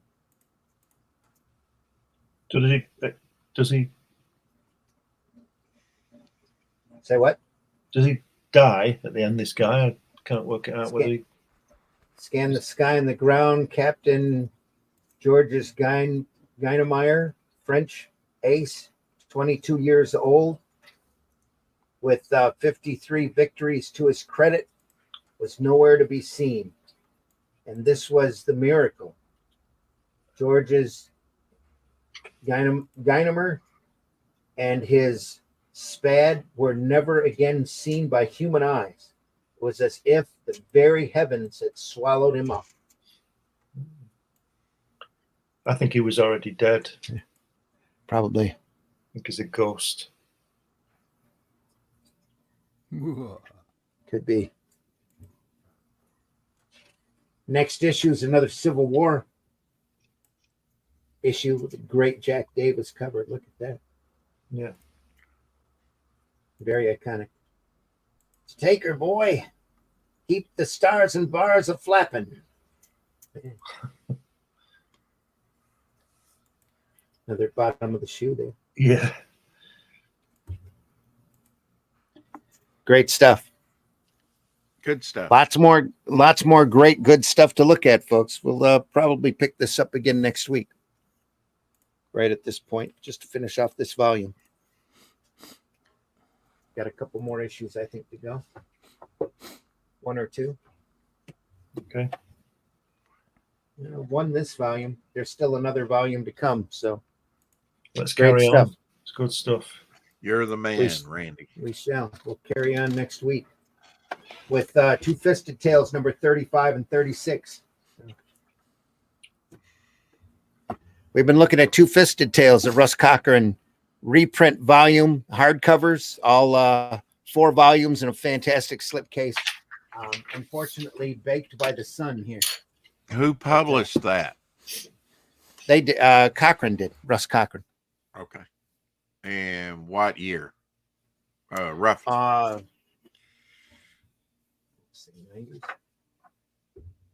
1980. Okay. Entire contents recopyright in 1980. Russ Cochran out of West Plains. What is that, Missouri or Montana? MO. That's Missouri, right?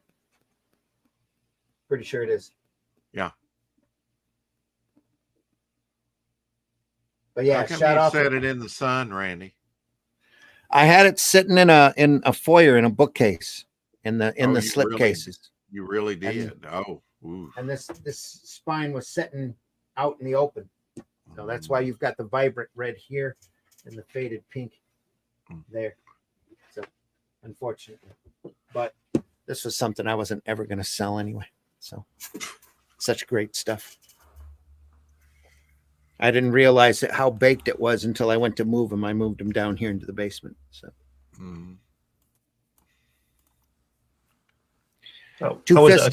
Sorry. Go ahead. Sorry. I was just going to say, I was at a convention and there was this guy had all these models in the boxes. He had this fantastic array of Batman and all these things from really, really great collection. He had it all standing there. I took a photograph of it and he went absolutely berserk because he said the flash from my camera was going to spoil the printing on it. You know, one quick flash. Yeah. You know, like the sun does, like you've just said. And he just went absolute berserk. I just said, "What are you doing here?" I said, "What are you doing here? You know, cover it up, put a blanket over it. Then, you know." Yeah. Why bring them out into the open if you're worried that the light is going to fade them? Yeah, that's right. Yep, that's a shame. Nothing can save you from X-rays. No, treasures are lost and found every day. I was visiting Memphis one time, and they had a children's book exhibit at the museum. And the only picture they had there intentionally under low light was the pencil drawing of Alice from Alice in Wonderland, where she's holding the flamingo cricket club, and the neck on the flamingo is draped down towards the floor. It's a very iconic picture if you know what I'm talking about. But it was beautiful under low light. Yeah. Under glass, under low light. It's just gorgeous. So a lot of stuff that I never expected to see. I was down there just to be there, and there was a like I said, a children's book illustration exhibit going on. So it's pretty crazy to see. Got to see some John R. Neal illustrations from one from Wizard of Oz, or not Wizard of Oz, but one from his Oz books, and a plate that he did off of Treasure Island that was just gorgeous. Had a kid with a book in front of him, with him imagining a big pirate ship and Long John Silver in the background. It's great, just great illustration. Anyway, folks, Two Fisted Tales, we're really glad that you were able to stop by here. Hit that like button, hit that love button. There, at whatever platform you're on, let us know. What, you're laughing at love button? Hit that love button. Hit that love button, folks. Hit that love button. Hit the love button. Hit the love. How dare you? Anyway, that was for Charles. Can you feel the love? Folks, we appreciate you being here. We do this every Friday morning at 5 a.m. Eastern time. We go through great sequential artwork like this because we love it. That's why we do it. So, and we're really glad that you're here with us and that we're able to share that with you. Nothing else could get us up at 4 a.m. You want to see an old paper, 1917. There we are. Rainbow. Oh, I don't know. 1917. That's in color. April 28. Well, just the front here. Wow. The rest is black and white except for the back, which is limited. Oh, that's amazing. Yeah. What strips are in there? Oh, all this for a penny. 1917. The Gumps, maybe Buster Brown. Mrs. Bruns here on the Bruins. Fluff helps Peter and Pauline to get some dinner. What are the strips? It's strips called inside? the two pickles. The two pickles. pickles on the back. Yeah. There we are. Yeah. Yeah. 1917, and it's still nice. And editor's chat. I mean, it's all black and white. That's great. Great stuff, though. Rex, tell folks how they can find you. They can find me on Instagram, on YouTube daily, and find my project over on Fun My Comic under Devil Flyer. On X under Devil Flyer. I'm around. Okay. He's around. Russ, are you around? Yes, you are. There you are. Yeah, Russ, tell I'm folks here. how they can find you. I would argue that there is another reason for getting up at 4 a.m. It's got something to do with being over 50 years old and having a hot drink before you go to sleep. That's true. Yeah. But other than that, this True is that. the reason to be up in the morning. Thanks to everybody who's been watching and learning, because I certainly learn a lot when I come on here. You can find out about me and about my art over at russleach.com. Please sign up for the email list. There is lots of news coming. We've got lots of things happening. There will be some news about the current campaign in the next day or so. So keep your ears to the ground. And if you've already backed and you're not sure quite what's happening, we'll find out in the next 48 hours or so.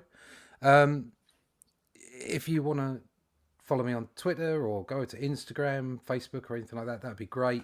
You can find out all those connections, like I say, the email list as well, over at russleach.com. Thank you. Excellent. Glenn, tell folks how they can find you. Usual places, Facebook, Twitter, those kind of things. But if you go to Amazon, you can see and purchase, if you want to, all my 11 books, and you'll be able to get my magazine, Comics Unlimited. Issue 15 is currently out. If you go over to New Haven Publishing, you'll be able to pick up a copy of my book about my visits to see Jack Kirby. And if you go to Fund My Comic, you'll be able to pick up a copy of my Hatch annotated book on there. So go and Fund My Comic. Take a look. Sweet.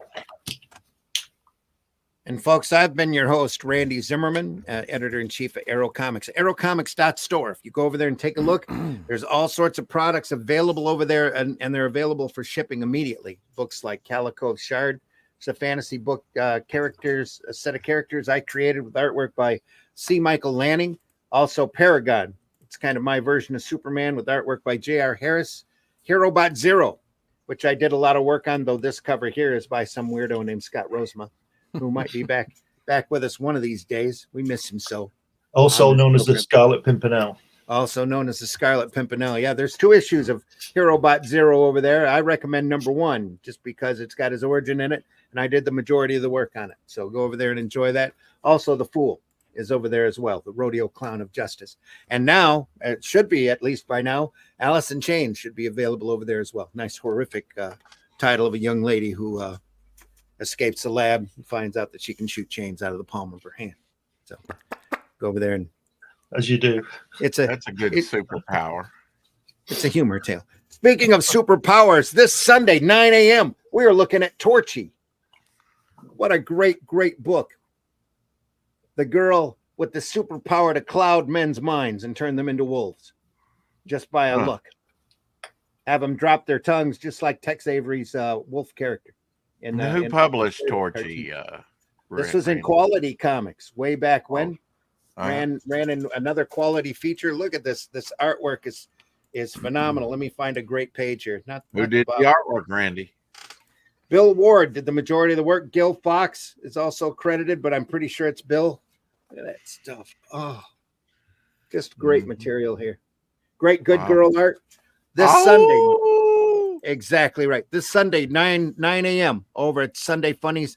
Next week, next Friday at 5 a.m., we'll go through some more Two-Fisted Tales, and then we'll see what we do the Sunday after that. I'm thinking about pulling out a little bit of Alfredo Alcala. Oh, yeah. Can't go wrong with taking a look. You can't.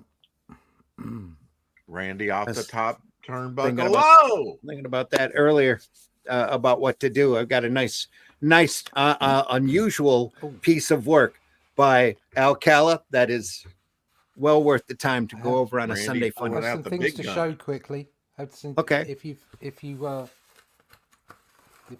got some stuff from our campaign, the black and white Oh, there we are. pin-ups are in, rather lovely. Great. Pin-ups Black are and white done. Pin-ups. Yep. But also, even more importantly, I'll put that one in a sec. The colour one. We're finalizing that print file now. Just getting a few last-minute touches in. Wow. There we are. Right. Look at there. Come out really great. nice. So the first 50 of those signed and numbered. We're literally crossing our T's and dotting our I's and making sure the punctuation's right on that Shadow Kingdom before we send it to press. But there'll be more news on that. There's been a little glitch in some of the payments, and we'll talk about that campaign as soon as it's back open. So pay attention. Probably this Friday we'll have some big news on that. So that if you miss the campaign, you really haven't missed the campaign yet.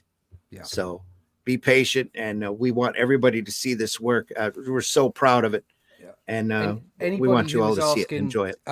If they could get hold of it, we weren't going to go in demand, but some small issues happen. So the fates have meant that we will go in demand, which means that some of you are going to be able to get the book. So we'll just hold back on the printing just for a little while, so we can see those people come in.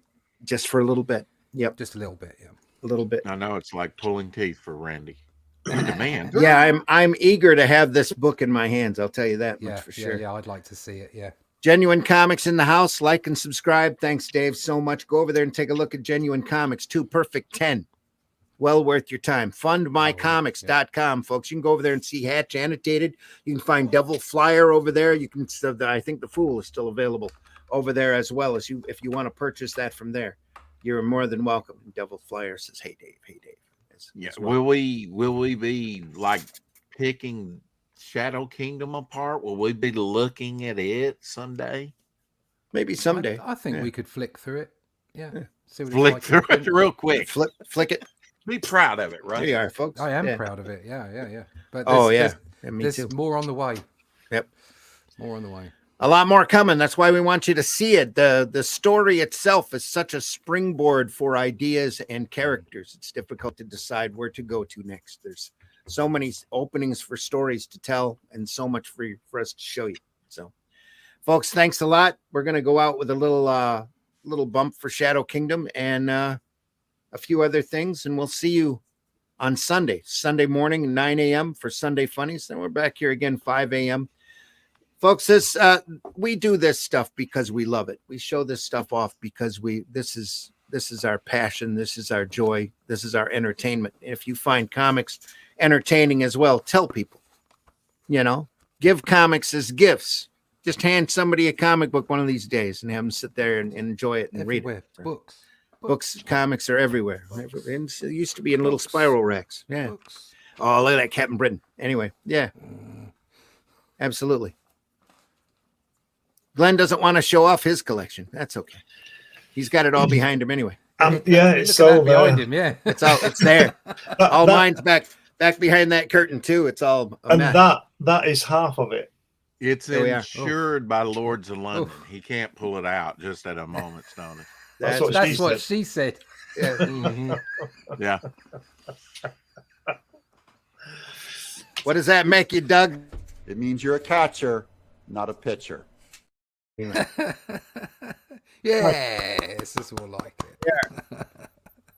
Thanks again for stopping by. Buy alternative and independent comics, especially us. We love comics. Share comics. Tell people about comics. Das Vidania. Let's try to be positive out there. Too much trolling and negativity in the world as it is. We're in the funny book business, so let's have some fun. We're not that. See everybody soon. Say what? Like to have some money? Is that what you said? What? Yes. Yeah. Yes. Well, Yes, please. Could I please have some more? I like money. We all like money. You could be a spiritual guru. So this is the divine intervention. You could become a spiritual guru on your own, but you just have to tie your shoes, and you just have to know how to eat burritos backwards. No. That's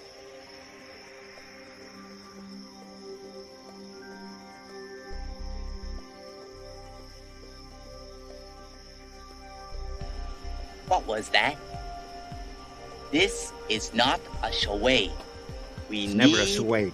total concentration. Total concentration. Once again, this time Beans in that burrito. with you.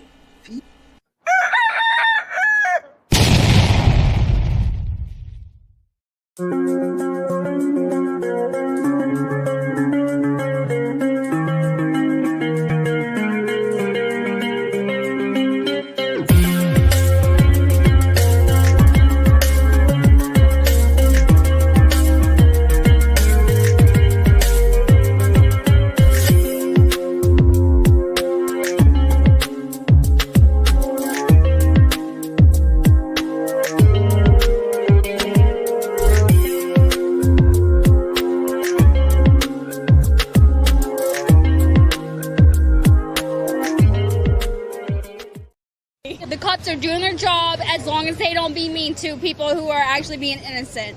Then I'm all gravy, baby. Exactly. Bye, Jack.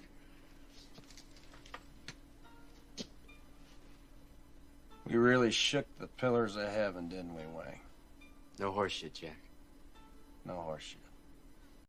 Hey, kids, you want to see some great comics? It's Comic Book Show and Tell twice a week. Comics by Night every Friday at 5 a.m. Eastern. And the Sunday Funnies every Sunday at 9 a.m. Eastern on the Indie Comics Network YouTube channel. Void where prohibited, not available with any other offers. Side effects may include loss of boredom and a sudden urge to read more comics. Check with your doctor if a sudden rash appears. Taste the biscuit. Taste the goodness of the biscuit.